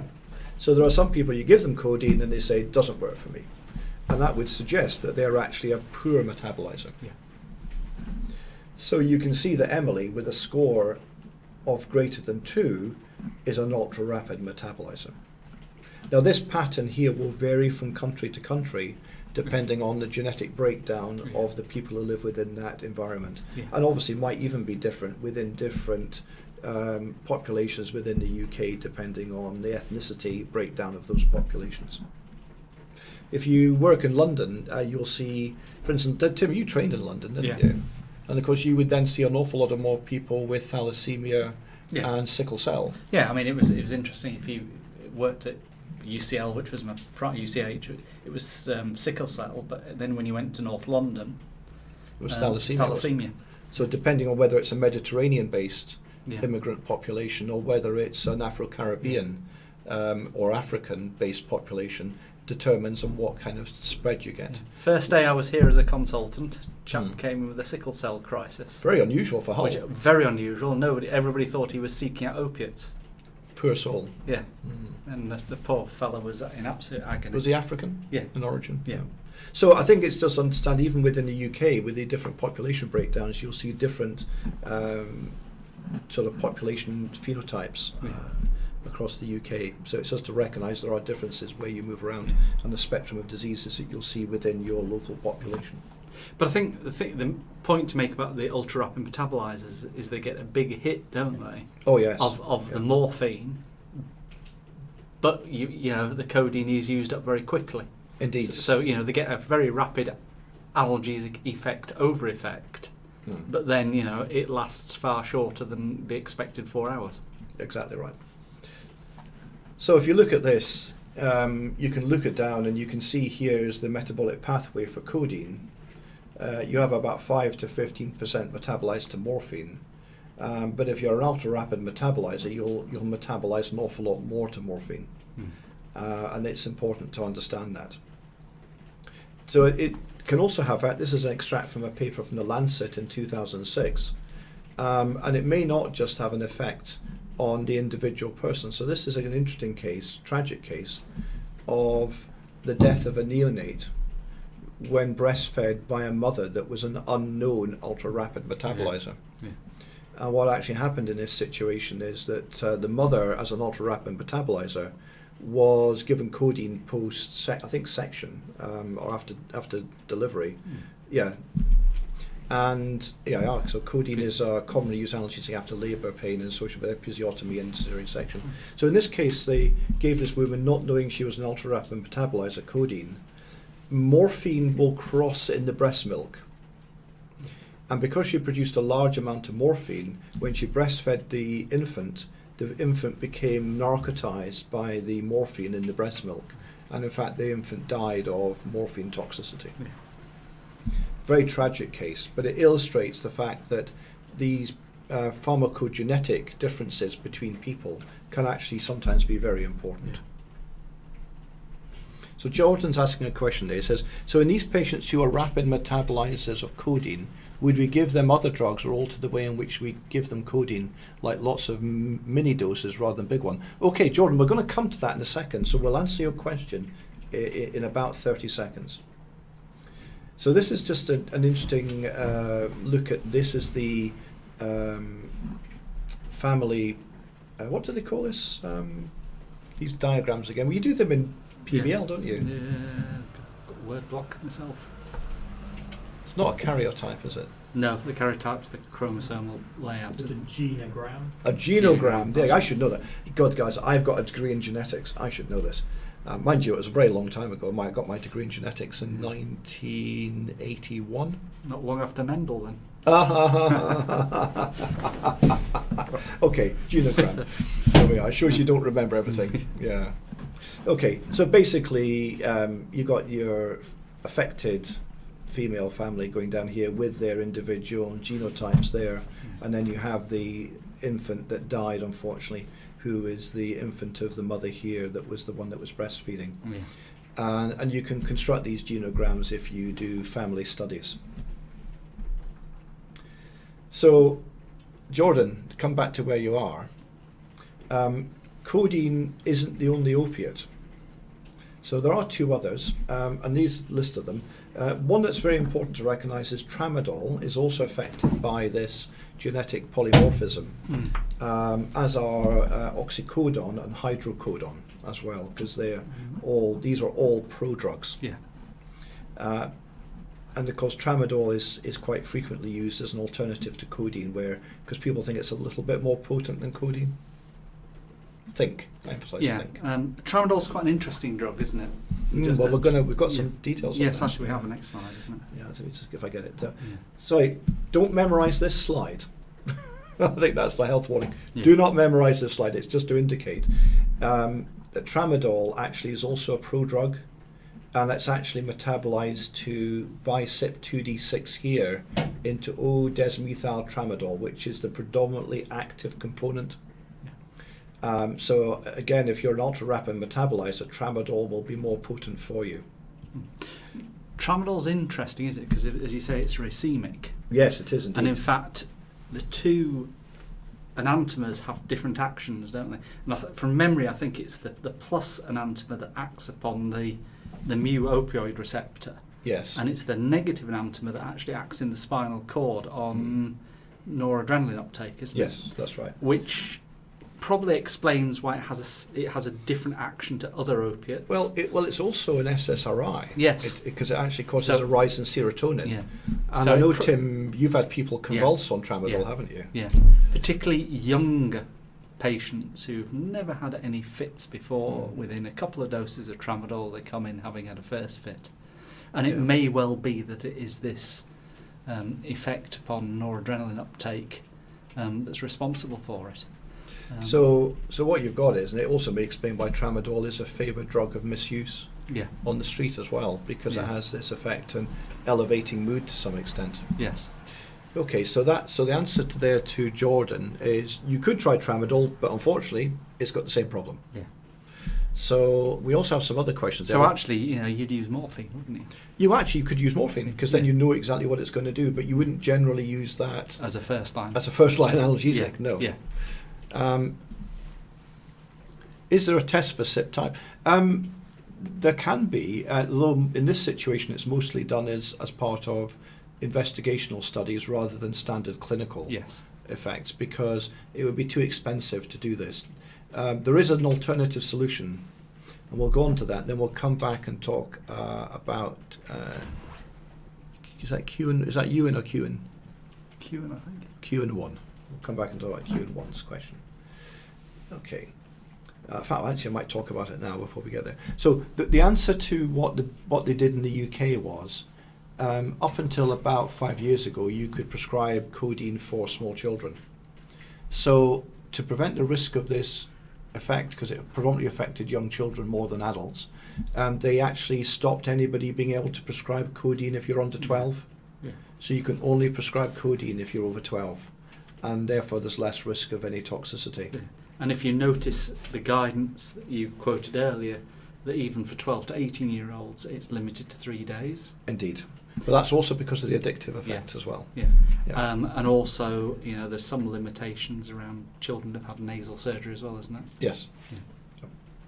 So I think it's important to recognise that rather than trying to use it, you would use an alternative. So actually, if you're a child and you're wanting analgesia, one would simply use paracetamol or ibuprofen. Yeah. And obviously we all love Calpol, don't we? Well, I don't love Calpol, but I'm sure as a children you will love. James, did you like Calpol when you were young? Loved it. Loved Probably Calpol. still love it now. Yeah, that's good. Tim's like. Okay, let's go on to the Latnitz case and talk about Jim. I think just important for a poor metabolizer. Clearly it doesn't work. So if somebody is metabolizing codeine to morphine, they're not getting analgesic effect. No, it's less risk. Just that you get no effect. Yeah, so Yeah. You've, in that situation, you've got to recognise that it's not working and prescribe appropriately. I think you've landed right on top of Jim. Should we move you? Yeah, we're all We'll move Tim off Jim. There we are. So Jim is this is a different case where we're looking at pharmacogenetics, and he's admitted with a sore throat and lethargy, and his blood tests show a severe pancytopenia. He'd been commenced on azathioprine for Crohn's disease 8 weeks earlier, as well as being in it because he was inadequately controlled on mesalazine and prednisone. I think I should read prednisolone. I don't think we prescribe prednisone in the UK. No, I think Somebody has fiddled with my slides. I gave them to the clinical fellows to do some editing on. I think they've edited. Like prednisone is what you get in America. Anyway, what could the explanation for the development of the pancytopenia? Okay, well let's go and see. An important point here is it's quite a low dose of azathioprine. It is a low dose of azathioprine, yeah. And why has he developed bone marrow toxicity at that low dose? Okay. So here's a diagram about azathioprine. So azathioprine again is a prodrug. And this is azathioprine here, which is metabolized to 6-mercaptopurine, and 6-mercaptopurine is an antimetabolite. And then 6-mercaptopurine is further metabolized by xanthine oxidase, which you'll recognize is also important in gout, and an enzyme called thyropurine oh God, get it right. I need a drink. Thiopurine methyltransferase. I'll get it eventually. And what happens is, if people have got problems with thyropurine methyltransferase, then they cannot metabolize the 6-mercaptopurine. Yeah. And that's the problem here, because this enzyme is a subject of genetic polymorphism. And there are some people where this enzyme is effectively at very low activity. Yeah. And then you end up with accumulation of 6-mercaptopurine, and you end up with toxicity in the marrow. So in the first example we talked about, it was about a prodrug being very rapidly Absolutely. metabolized into an active drug. In this situation we have an active drug where the breakdown process is inhibited. Well, the azathioprine isn't exactly. It's this metabolite that's active. Yeah, but it's the mercaptopurine. it's the failure of that to be metabolized that causes the problem. So it's the same effective, isn't it? Yeah. So you're basically looking at two ends of a problem, aren't you? So whereas we talked earlier on just in the chat stream there about do we look for these problems? Do we try and identify it? The answer is generally we don't, but we do for this. We do for this one. Yeah. I'm going to move us again. We're sitting up there. I'm going to one sec while I just transfer us around. There we are. We'll get us out of the way. So you can read this bit at the top.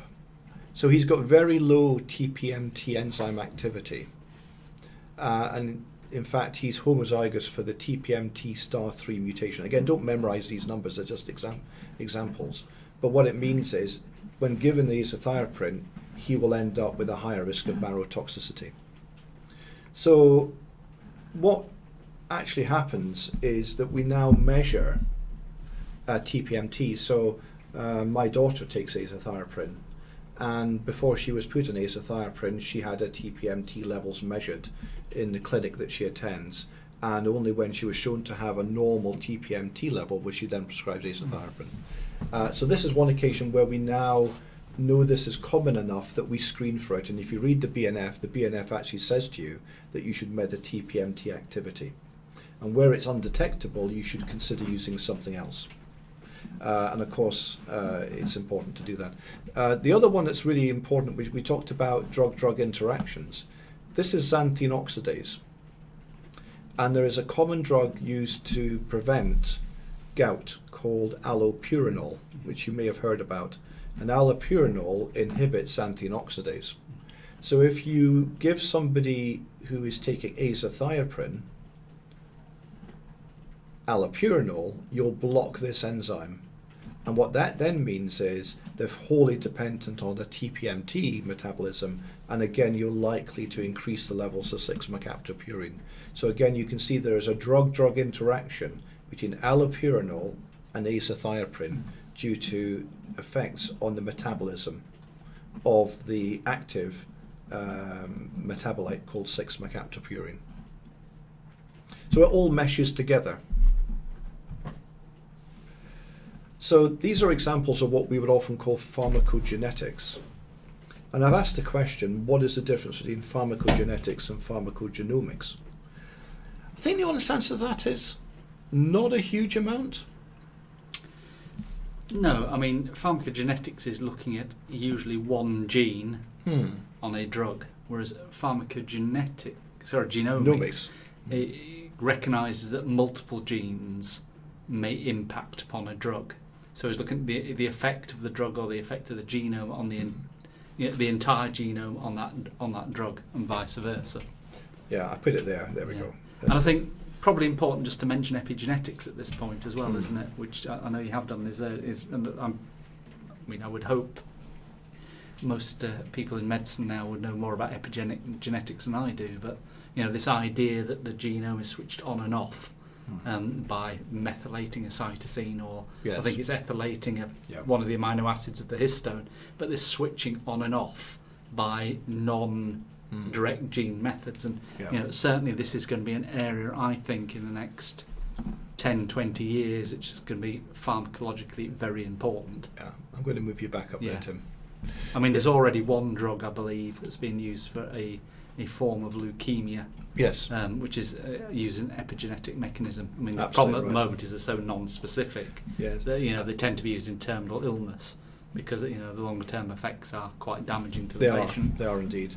The other thing we recognise as an endocrinologist, we also recognise what are now called endocrine disruptors, which are chemicals within the environment that can have effects through epigenetic mechanisms on endocrine phenomena within the body. So you can actually end up getting people with long-term effects. I mean, there is, I think, a large amount of oral contraceptive in the water supply. Yes. A subject beloved of my son. Yeah, well, yes, that's right. His MSc was... He did MSc in that. But it is an important thing, a bit like the plastics and the microplastics now and things like the Pacific. How much of these are they going to work? Are these going to influence our epigenetics? Are they going to influence our endocrine disruptors? Are they going to act like endocrine disruptors? And actually, what effect will that have over the whole population over time? These are quite worrisome things at the moment. So, if there isn't enough to worry about at the moment. Yes, indeed. Okay, I'm just going to get to the next bit. So there are other sources which are not genetic for inter-individual differences in drug action. Now, this is probably a bit sort of common sense, to be honest, but we'll work through this. They're often about things such as, are you overweight? Are you thin? Have you got liver dysfunction? Have you not got liver dysfunction? Have you got kidney problems? Have you not got kidney problems? Because if you think about anything that will affect the absorption, distribution, metabolism, or excretion stroke elimination of a drug, which is influenced by the difference between us as people, then it will have differences on drug action. And the classic example, which is commonly used, is if you look at the guidelines for hypertension management, and it distinguishes between people of black Afro-Caribbean origin and people of white origin when thinking about first-line antihypertensive drug. So if you're under the age of 55 and you have hypertension and you are white, Eurasian origin, you will be given an ACE inhibitor or an ARB. But if you are of black Afro-Caribbean origin, it's recommended that you get a calcium channel blocker. And the reason for that is that because of racial differences, there are differences in how we each respond. So people of black Afro-Caribbean or African origin are more resistant to ACE inhibition. So the drugs are less effective in that racial group. But calcium channel blockers work better. And I think there are also some differential effects in relation to things like beta blockers as well. So it is important that you understand your population and which drugs may work better in which populations. Very important in our multicultural society, and particularly with globalization as well. The classic one is, of course, majority of people from Far East are actually lactose intolerant. It's always the laugh, isn't it? I mean, of course, hedgehogs are lactose intolerant as well. So the tradition was always to give hedgehogs milk, wasn't it, when you found one in your garden? Actually, it's complete rubbish. It just makes them very ill. So what you should do is give them cat food. Oh, beer. They like beer, do they? Oh, yes, I like beer. Okay, so a bit about monitoring drug therapy. Basically, here's the bit, plug for my tutorial again. I showed it earlier on. Go in and do it. You might need 3 or 4 cups of coffee. It's quite long. You can do it in chunks. If you start and stop it, it'll restart at the place you were at. Yeah. It is very good. You had to look at it. Oh, yes. Yeah, good. Thank you, Tim. Let's just finish on the ethical and legal aspects of prescribing, because we've got about 18 minutes left before 4 o'clock. And we said that we would finish. This is a bit boring, guys. Health warning. It's about things like Acts of Parliament, but it's important you understand it. There are a whole range of different things that fall within the Medicines Act 1966. A surprising number of things, actually, I always think. I mean, veterinary medicine is in there, isn't it? Yes, there are veterinary drugs in there, yes. Herbal remedies, homeopathic medicines. Yeah. I'm going to move you again, Tim. I'll move you over here for a change. There we go. And so you're out the way. And it basically is to recognise that the regulation of drugs is based around things like the Medicines Act.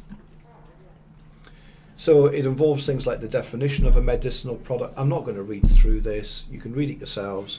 And it's also about licensing. And we spoke at the end of the last talk about licensing from clinical, from drug studies. But your product license is your marketing authorization to market that drug in the United Kingdom. It also covers elements, things like parallel importing. It involves the manufacturing. It covers things like specials, which are drugs which are not widely available but are made under special request only. These are often for very particular groups of patients, and things like wholesalers. So don't worry about too much of the details, but it's just to recognise that there is a legal background to the use of medicines in the United Kingdom. And you just need to understand the difference between what we call unlicensed versus off-label.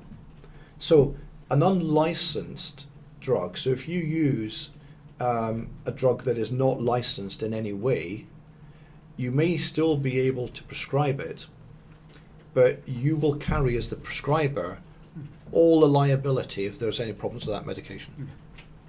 So that might be a very special drug that's a one-off, and you can persuade somebody to make it for you. You can do that, but if anything goes wrong, I hope you're well insured.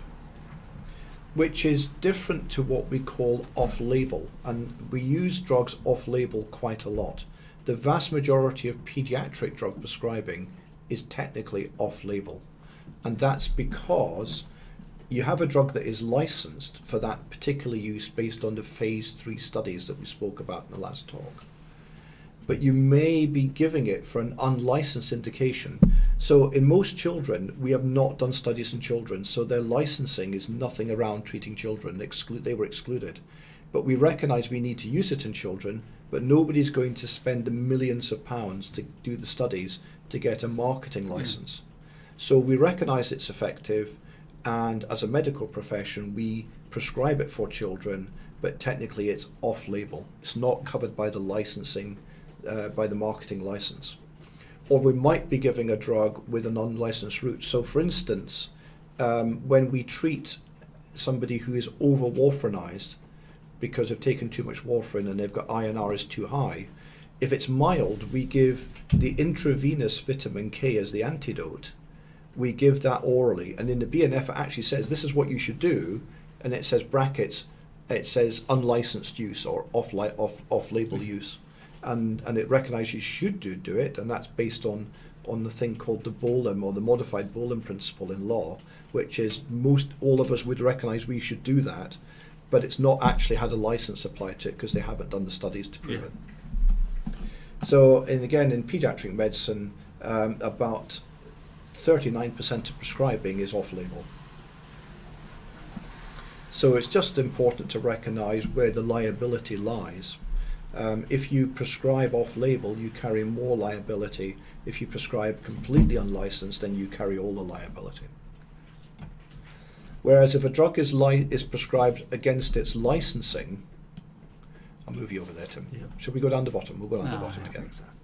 If you prescribe against the license appropriately, then actually all liability would transfers if the drug causes harm to the manufacturer generally. You also got to recognise there are some medicines. So we have a thing called a general sales list, which is things like your Vaseline, your cold and flu remedies you can buy in Sainsbury's. Your prescription-only medicines, pharmacy-only medicines, where you can be sold to the public without a prescription, Yep. but only by a pharmacist. So you have to go to the counter and ask for it. Yeah, and the pharmacist has to be on the premises. Yes. So even if it's somebody who isn't a pharmacist, they can't sell it to you unless the pharmacist is on the premises and agrees. And then there's prescription-only medicines where you have to have a prescription. And then there are controlled drugs, which are things like morphine, oxycodone, which fall under specific regulation. The only thing you've got to be careful about here is prescription-only medication. I put this in because I found this on the internet. Here's a prime example of why drug names can get mixed up, and this is a dispensing error. So what's happened is they printed the label for amitriptyline, but they've actually picked amlodipine tablets off the shelf, and this was actually given to a patient. Big difference between amitriptyline, which is an antidepressant at very low dosage, versus amlodipine, which is a hypotensive drug at decent dosage. Yes. So prescriptions, in the community you have things called FP10s, and here's an example of an FP10. These are what GPs prescribe with. If it's an FP10 SS, it's printed off the computer. And this, you can see, this is one that would be printed off the computer. Dentists, it's an FP10D for dentists. And then there are FP10 MDA SS, which is when prescribing opiates for people who are in an addiction program in general practice.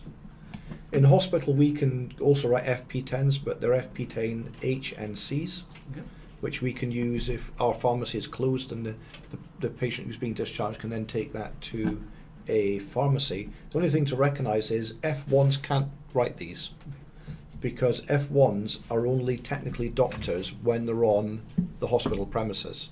And as this is a prescribed prescription, which is legal and is taken outside of the hospital, because they're not fully licensed, not fully registered, you cannot do them. So F1s cannot do these, but F2s can. That's one to remember. And then anybody who is a full registered medical practitioner can also issue private prescriptions. But I do hope you're insured if you do that. So there are legal requirements around prescriptions, and I listed all of them here. These are all required.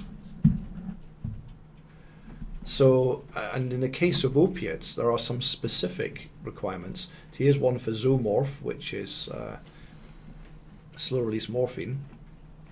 And you can see that they've had to actually write the dosage in both letters and in numbers. And this is the requirement for opiates, and you have to specify the total amount that's dispensed. If you don't do all of this with an opiate prescription, the pharmacist will never fill it. There are specific legal requirements. Interestingly, this is a legal prescription issued by a GP. The prescriptions that most hospital patients get are technically under law, not real legal prescriptions. They are technically written orders, which is why F1s can prescribe in hospital, whereas they can't prescribe outside hospital, because in hospital our prescriptions are legally written orders under the Medicines Act. There's something for you to remember. That's a bit of minutiae, but it explains why F1s can prescribe in the ward, but they can't prescribe an FP10. Just a quick reminder that there are a whole lot of antiquated abbreviations still used in prescribing by some people. I hasten to add, although I studied Latin for a few years at school, and I suspect you may have done, Tim. James, did you do Latin? No. No, you're from the modern generation. Why would we ever want to learn Latin? So I don't know why we still use Latin abbreviations in our prescribing. I continuously try and encourage people to use plain English in the prescribing classes, but it's just to let you know what they mean. So there's stat, often misused in American TV programs, which is actually an abbreviation for statim, which is the Latin term for immediately. The other one is nocte, which is at night, or OM, which is omni mane, every morning, ON, omne nocte, every night. You can do, the other one you'll often see is BD, which is bis in day, which is twice daily, or TDS, or TID, is often used for 3 times a day, is ter die semundum. Semundum. Is that right, Tim? Yes. Yeah. So basically, I don't know why in the 21st century we're even using Latin abbreviations. I would encourage you not to do them, but you need to understand them because many antiquated people do use them. It's an empire that lasted 2,000 years and it's still having its effect. It is still having its effect. Yes, indeed. Yeah, I love that one. I've never seen that one actually used in real life. QQH. No, I haven't either. Quarter quaque horror. Yes. Fantastic, isn't it? It sounds like something, I don't know. Who I knows? like anti-sebum, actually. Anti-sebum. Yes. Or, yes. Or post-sebum might be, sounds like what might happen after Is a curry. is that the gin? The anti-sebum. Okay, so I think you guys are getting the message. Yeah. Please use plain language Yeah. rather than Latin abbreviations, but do understand what they mean. Remember And again- I remember about 15 years ago there was a chap working out at Scarborough who his English was so bad that he ended up writing his notes in Latin because the consultant spoke Latin as well, so they could communicate with each other in notes. I mean, yeah, How absolutely mad is unbelievable. that? How yeah. mad is that? Okay, so key thing is when you get to year 5, there we are, Romanes inte dumus, something about house. You'll have to tell us, Aslan, what that means. Masters, Domini, isn't it? Romans, masters. Is it? Yeah. Is domus not house? Domini, yeah. Domicile. I'm sure domus is house. I bet Romans Aslan will go tell us. home. Yeah. Hmm? Romans go home. Romans go Go home. home. Ah. Life of Brian. Right, guys, we need to finish. We need to Yeah. finish. We're drifting off. There we are. That's the finish. Anyway, we do a lot more about this in year 5. Yeah. We do hope to our last bit. It's a Friday. It's pouring with rain. We hope you enjoyed that. I'm sorry that bit about legal aspects of prescribing was a bit dull. Yeah. It's a bit you kind of need to know about. Occasionally it comes up in the odd exam question. Yeah. Just the principle. And it's something you may be asked about in terms of with the vaccine at the moment and what that's got to go through for COVID and why it's Understand there's time delay. why it needs studied. Yeah. Yeah. Yes, Monty Python reference. yes. There we are. I think. Yeah, we'd worked that out. James Yeah. had Googled it. Yeah. Yeah, throw him to the floor. Yeah, I'm glad to say that domus. I knew what domus Yeah, meant. yeah. It shows my Latin for 2 years at high school did do something.